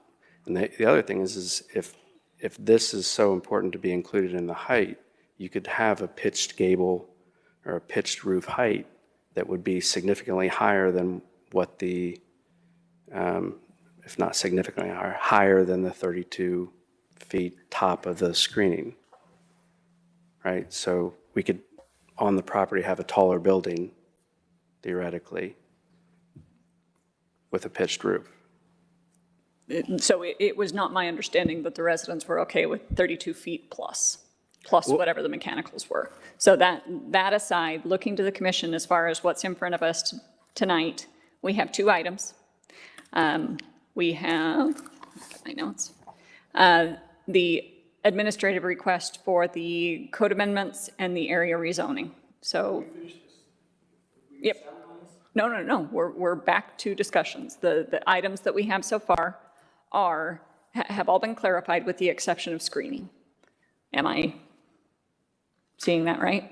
Screening is the only thing that we're looking at. So if we could just go down the line, where do you sit on screening? So Mr. Schneer, if you could start. I think we still need to understand, I'd like to understand your position. If this were your building on this graphic, and the top of the mechanicals was 32 feet, we are saying that you would have to screen up to that 32 feet. Correct. And your position is, I'm sorry, what? My position is if the top of the mechanicals is at 32 feet and we have to screen that, it means the actual building, how every other place in the code, how every code I've ever run across doesn't include either mechanicals or screening of mechanicals as part of the building height. Okay. So fundamentally, you have a 35-foot residential district. That's measured at, rooftop. It doesn't include the chimneys. It doesn't include antennas or things like that. From the beginning, it has felt like a targeted zoning. This is one more instance of a change in the code for this property to further restrict. After all the negotiations and coming to a height of 32 feet, then to have it dropped, essentially at the last meeting to, we're now at 28 feet. Well, personally, I certainly can understand why you would assume that the two are linked, and it would appear that that could be construed that way. But it's my position that this discussion pointed out areas in the code that required to be tightened up because they weren't sufficiently specific. So I'm not bothered by us going down this path. And I think the wording as is what I'd like to see, which is that mechanicals count in the building height. Thank you, Mr. Schneer. Mr. Fishman? I hope I understand this. I think the screening should count in the building height also, okay? But I also think, first of all, I assume the screening goes around the entire circumference of the building, right? Not just around the mechanical, correct? Yeah, those are. But look to me, when I looked at this picture before, it looked like there's the orange thing, and that's a screening around the mechanicals. But I couldn't tell whether there was a dip in the roof. So that was a different slide. That was on a. So the question is the parapet go around the entire circumference of the building, and the building, if it's supposed to be 32 feet high, is 32 feet high, but the mechanicals are below that. Is that correct?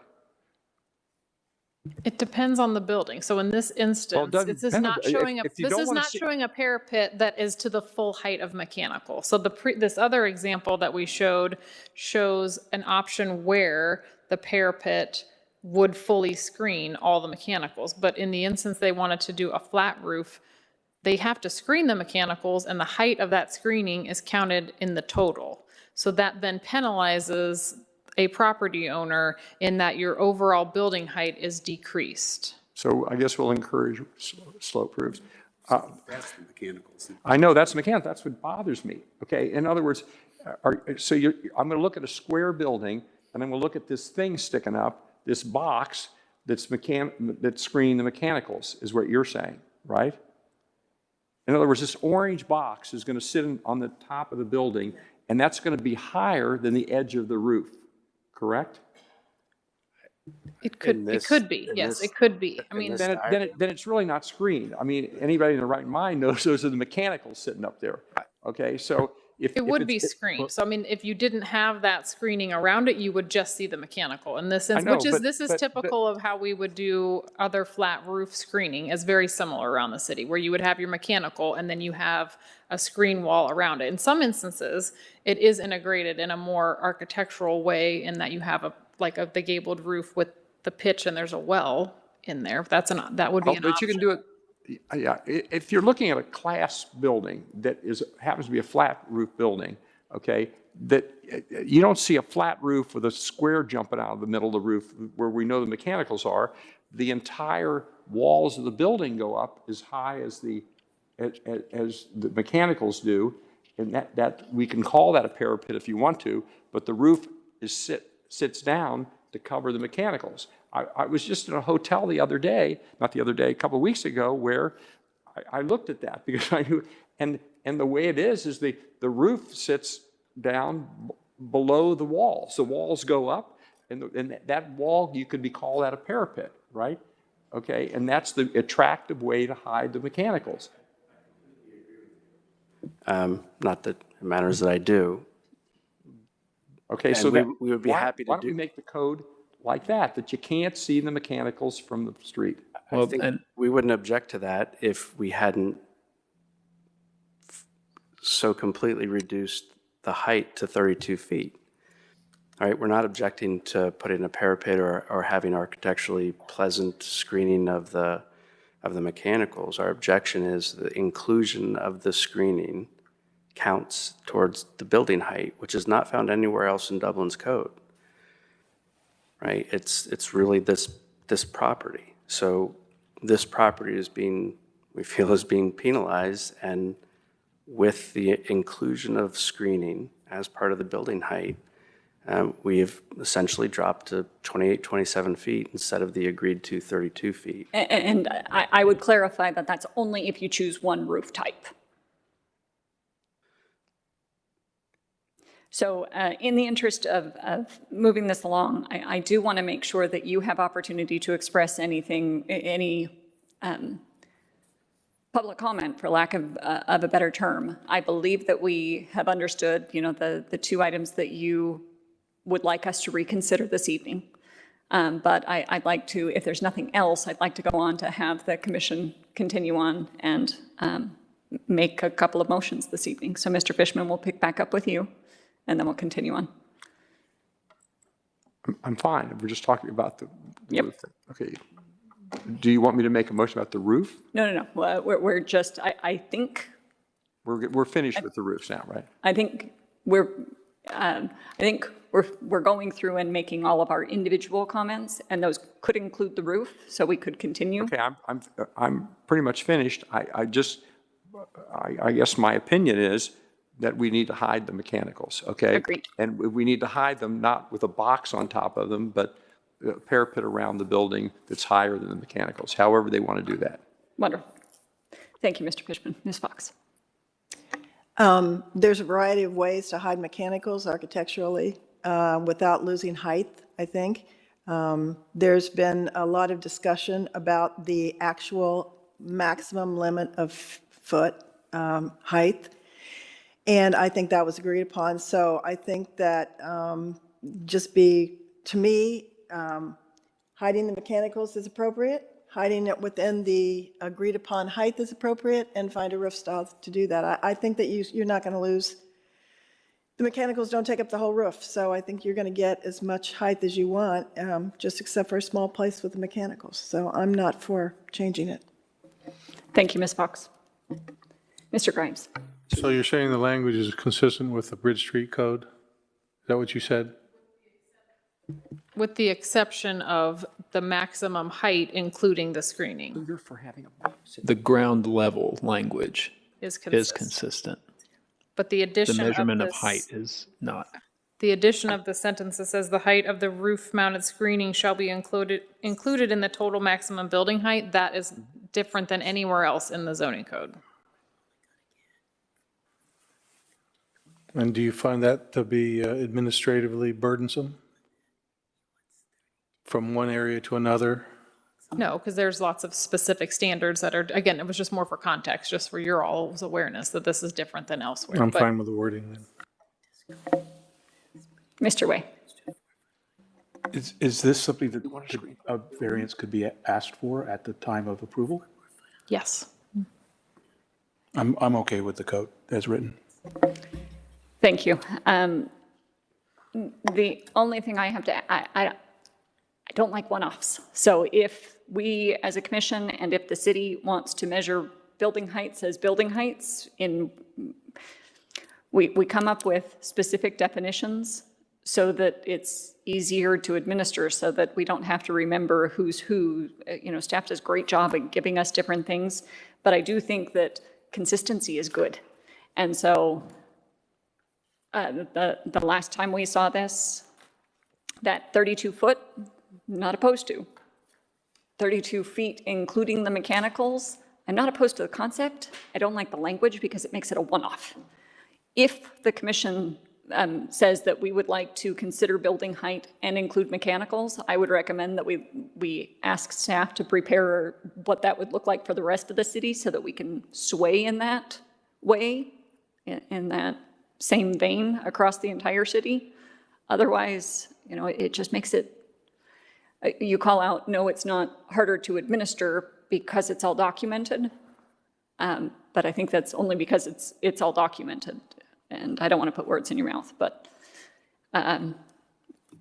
so I could go either way. If the commission says 32 feet has to include mechanicals, mechanicals have to be screened, and I agree, they can't just be a box on top of a box. So that's my 2 cents. We've made a couple of changes to the code this evening. Is everyone clear on what those changes were? Most of them were just grammatical items. Anyone need a review of that before I entertain 2 motions this evening? Yes, we do. Yes, because this would be a recommendation to council to adopt the revised text and a recommendation to council to amend the zoning map. And I'll do these separately. So I'm looking for a motion to adopt the DCAP code amendments, MUR4. So move. Thank you, Mr. Grimes. Do I have a second? Second.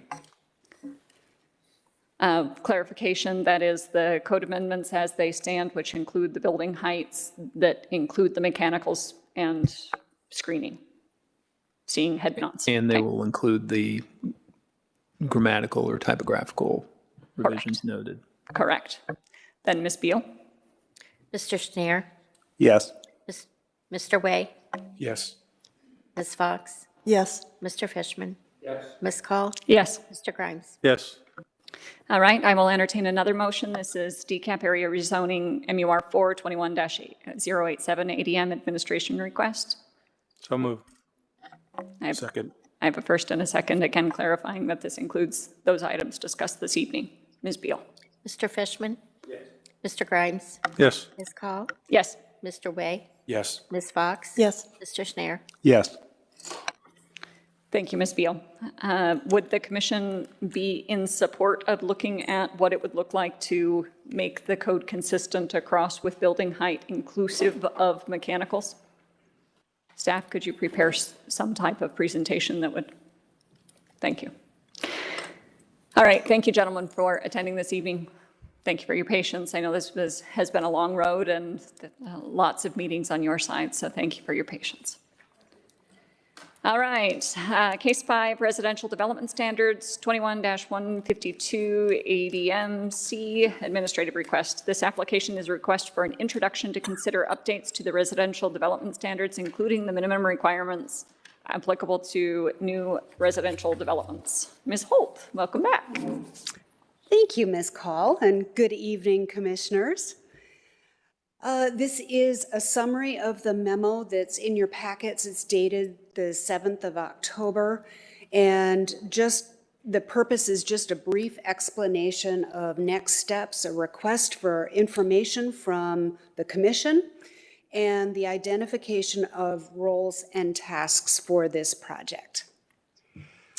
So the commission and city council have had various discussions about this residential topic, residential design, such as setbacks and yard yard sizes since 2020. And then more recently, with specific projects having to do with lot and building coverage, setbacks, building materials, open space quality and connectivity. And in fact, it was part of the priority setting session for this year from the commission. As part of that whole discussion, the commission came up with some very good points that I want to reiterate so that we're all on the same page here. This is a comprehensive project, and it involves many different facets. We have the individual house design, and then we have the design of overall neighborhoods. And they're two very, very different things. There needs to be balance between the high quality that Dublin expects, the timeless design, and the Dublin character, if you will. And at the same time, we don't want to be so prescriptive as to limit our opportunities as they arise. And finally, we also need to weigh the desire to kind of maintain our lower density design that we are known for, while still allowing for pockets of higher density where it's warranted. So staff took a look at all of the different tools that we have available to us currently, and just very briefly, I want to run through these with you. Specific to individual houses are the residential appearance standards, and we've even discussed with our own building standards division about materials that maybe ought to come into the standards as positive, useful items, and then materials that ought to be retired.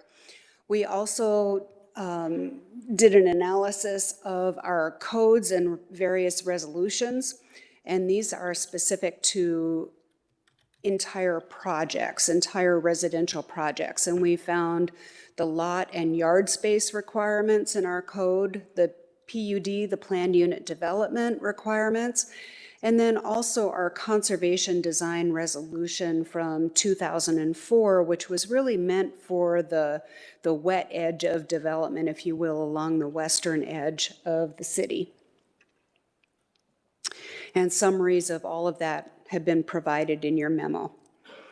So to introduce what we plan to do for this project, we'll just kind of go through the various steps tonight. And tonight, obviously, we're introducing the work plan for you. And next steps involve the commission's homework, which we're going to ask you to do. This involves reviewing the questions that are presented to you in the memo that you have, and then a request to identify 3 of your most favorite or least favorite projects, and most importantly, why you're identifying them as favorite or not favorite. It's important to be specific. We're going to discuss this in small breakout groups sometime later in November. Next, we will conduct a visual preference survey. You've done these before where you get to vote for your favorite appearance, and again, we're going to ask why. And we will do this as an entire group, hopefully sometime in December. And then it comes back to staff to synthesize all of these responses. We're going to be looking for some common trends. That's the why of why. It's the why of why the why is so important. It must be getting late. We're going to be considering solutions once we look for these common trends, and then we're going to draft an approach for the commission to take a look at and consider. We anticipate this happening in about the first quarter of next year. So as kind of an added bonus, one of the things that's happening right now is we are just beginning a housing study for the city.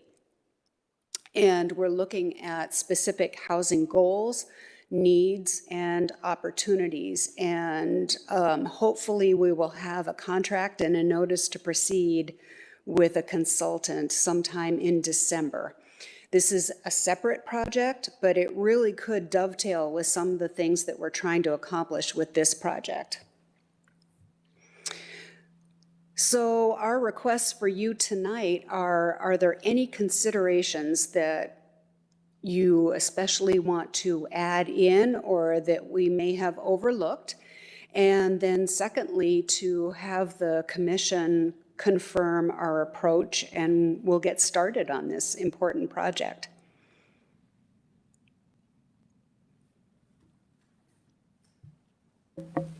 Looking to the commission, I'm sitting here going, okay, I know I take pictures of houses. Oh, I like that one, I like that one, I like that one. So I'm doing my homework up here. Questions, comments from the commission? I have a comment that's not unique to this, and perhaps it because it's more generic, may not apply, but the information indicated all the places in the code, et cetera, where this comes up.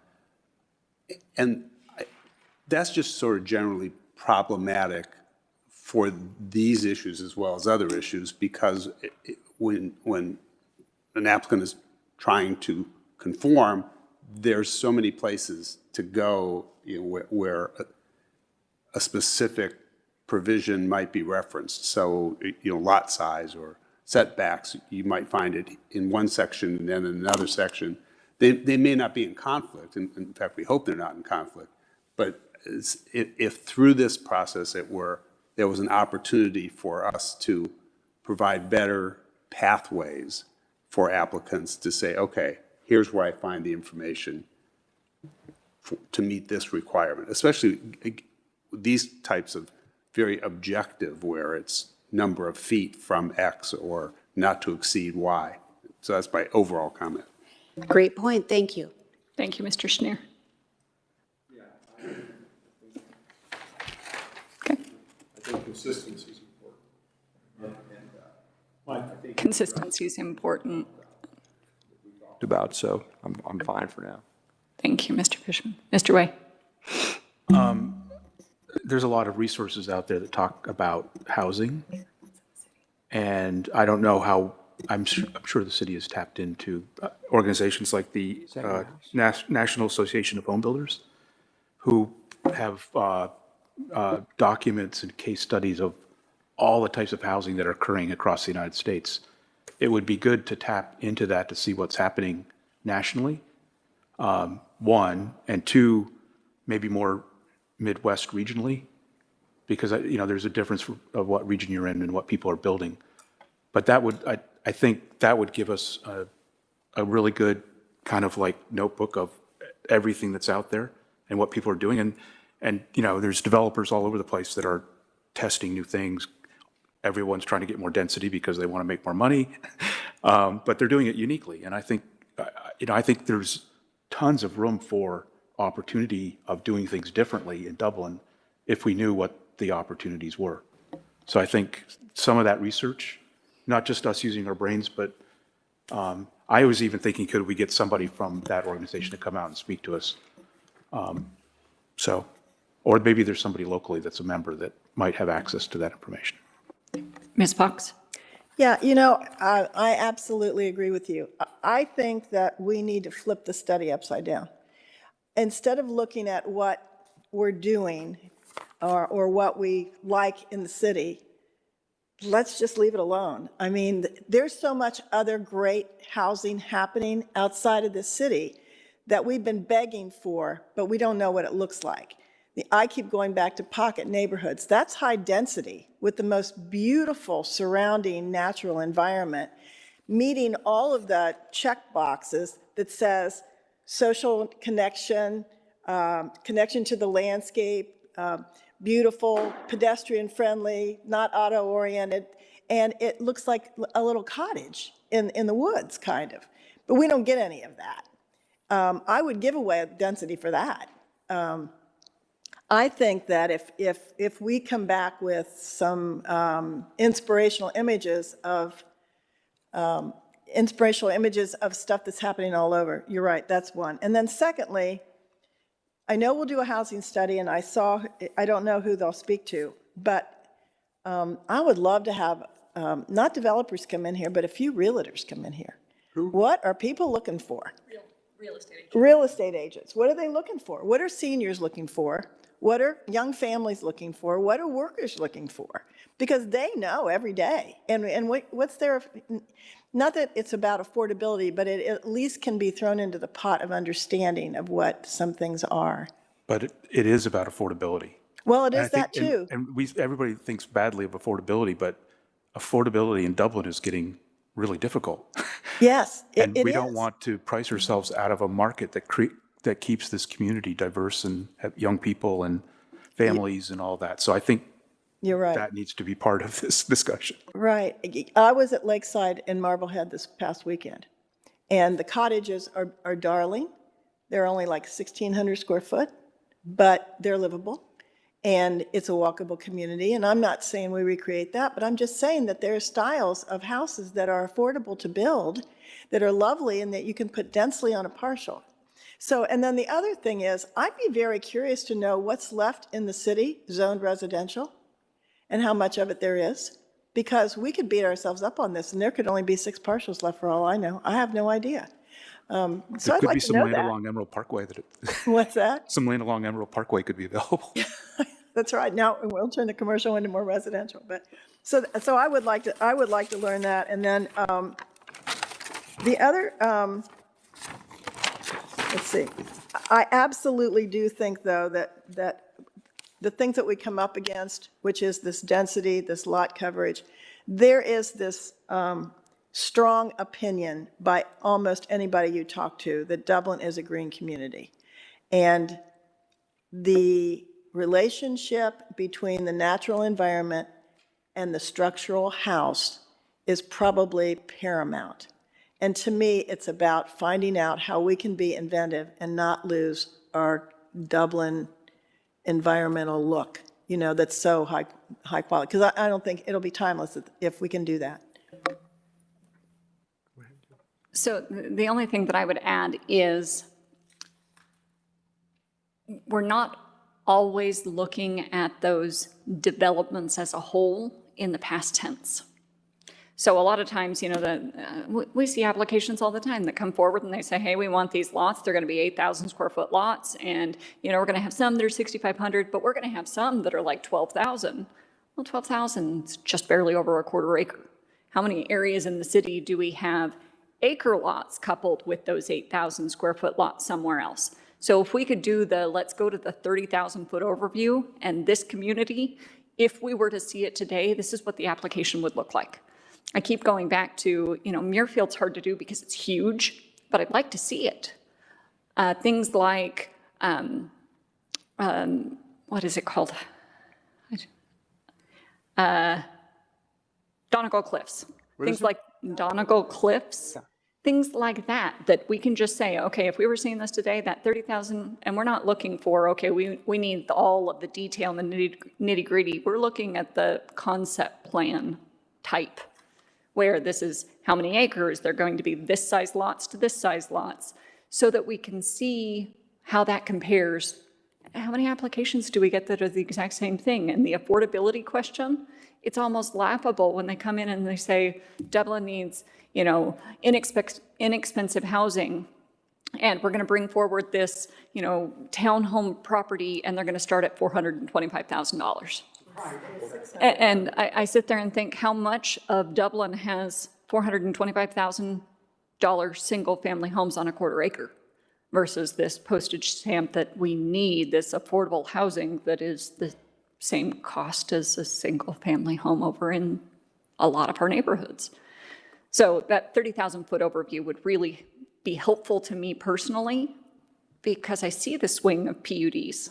And, you know, I've been around development. I've heard form-based code for the last decade where, you know, nobody wants a yard anymore. And I sit there and go, I want a yard. My neighbor wants a yard. That neighbor wants a yard. That neighbor wants a yard. all of these people want yards, so I don't know who nobody is, but I'm not nobody. And I want to back up to a park. And I want to back up to a park. And I'd want a larger lot if I could have it, if I could find it. So to the point of, what are real estate agents looking for and what is available out there, well, availability doesn't always drive desirability. It's, supply and demand. I'd like to say one thing. I am a real estate agent, by the way, but I don't sell real estate. But I do go to the meetings. And I think one of the things that I'd rather see is smaller houses you brought up that are quality construction, because crap ages quickly, okay? And people want affordable, and they say, okay, we're going to use slim brick. We're going to use fiberglass trim boards, and so if somebody buys an affordable house, they can't afford to put the slim brick back on, okay? And so, but there's some beautiful communities in other cities like Chicago and so on, where the houses are tiny houses, but people want to live there so badly because they're Jane Fox communities. They've got their little parks and areas where people gather, and big trees and all those things. So I think we want to do something about that. I'd rather see small quality and affordable than a 4,000 square foot house that costs $500,000, but it's got slim brick and some kind of fiberglass siding and falls apart. Like little things like non-blacktop driveways. Okay, I drive through Dublin, and some of the communities have all concrete, and some people put brick, and some of our communities don't. And you look at the condition of those driveways, and these are young couples that move into these houses, and the guy comes and says, it's going to cost $4,000 to replace your driveway because it's too far gone now. We can't, we got to tear it out and put it in, and they don't do it, okay? And so they throw a little sealer on it, and it looks like heck. So I think that we want to put in the standards that things like that, concrete driveways or brick driveways, real brick, not, I was just up in Cleveland, and I went by this house, and it was a slim brick had fallen off the front of it, okay? And the house didn't look that old, okay? But it was just, it was there, and it looked like it was already weathering. The stuff underneath it was weathering, so it had been there a while. So anyway, you get me excited about that, but I think that Jane's got the right idea too. It's the setting too, not just the house. These people want to jam these houses. We've got a development here that we approve that the air conditioners on the other guy's property, okay? They were so close together. Now, that's ridiculous, okay? So those are standards I'd like to see. Thank you, Mr. Fishman. Jane, did you have something you want to add? Just one thing, one other thing that I think might be helpful, and I don't know, I know Mr. Shears is building, so I know things are expensive. But I do believe that there are the possibilities that we could investigate when we look at new materials, ways that we can reduce the cost of certain things. Like you mentioned, a concrete or brick driveways. Those are really expensive. Andy Keeler, who's council member, who just restored his beautiful home over here on Kaufman, put in the most gorgeous shoot and ship driveway. What kind of driveway? It's called shoot and ship. Yes. It's asphalt, and you lay this beautiful colored stone embedded in the top of it, and that's a lot less expensive, but just as attractive. There are ways that we might be able to look at materials that are less expensive for a smaller size house and still get the exact look we want with the timeless feel that we want. And it is about the combination of the setting and the home. So there's a lot of things to talk about. But it has to be durable. All right. Any final questions or direction to staff? You've got that time? Did we help her at all? We'll sure ask. Did we complicate your life enough? I have a lot of notes here, a lot of good conversation. I think that a lot of these comments and questions and background that you're seeking are going to be exactly the kinds of things that will come out in the housing study. I think that that is going to be very, very helpful. And Ms. Fox, I just did a quick calculation based on some GIS mapping that we did in the office. And the residential appearance standards that apply to the straight zoned acreage left in the city comes out to be 256 acres of undeveloped residential. How much is it? 256 out of 16,019 1,000 houses. That's all we've got left? of straight zoned residential. Do you realize that's about the size of a golf course? It is the size of a golf course. Acres. Okay, So- so that's not much. No, it's really not. So the other thing is knowing that, we're really dealing with infill, we're dealing with mixed use, we're dealing with higher density, let's not spend a whole heck of a lot of time on the 256 acres. That can stay straight zoning with 45% lot coverage, and we can be done with that. What we need to do is address the infill, which is coming over us like a tsunami, right? We need to understand that, and these PUDs that are wanting to be rezoned. That's what we need to understand. And I would add that one thing to remember is that while much of the city's acreage is in PUD, and if there's a look at infill, many of the older PUDs especially are going to say, look to residential appearance standards in code and not have their own specific, where they may not be as detailed as what you typically see. So your point about infill is well taken and probably a substantial portion of the city. So maybe just to kind of wrap up and see if maybe my thinking is meeting with what you all are thinking, if we're not maybe going to spend as much time with the residential appearance end of things and focus more on, as you're saying, the infill and the planned unit developments. Maybe what we can do is still, let's answer the questions, let's still look for some examples, but with a mind towards how do we make any future planned unit developments more unique, more responsive to the natural environment. Maybe there are some themes, again, that we can then emphasize and tweak and concentrate on. I would add sustainability is good. It should be a big focus. I'm sorry? I'm sorry, sustainability should be a big focus. Sure. In totality, both in terms of materials and preservation of the natural environment, all of that. Agreed.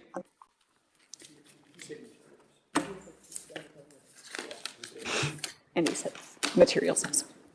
All right, any further questions or clarifications sought from the commission? Thank you very much. That is very helpful. Thank you. All right.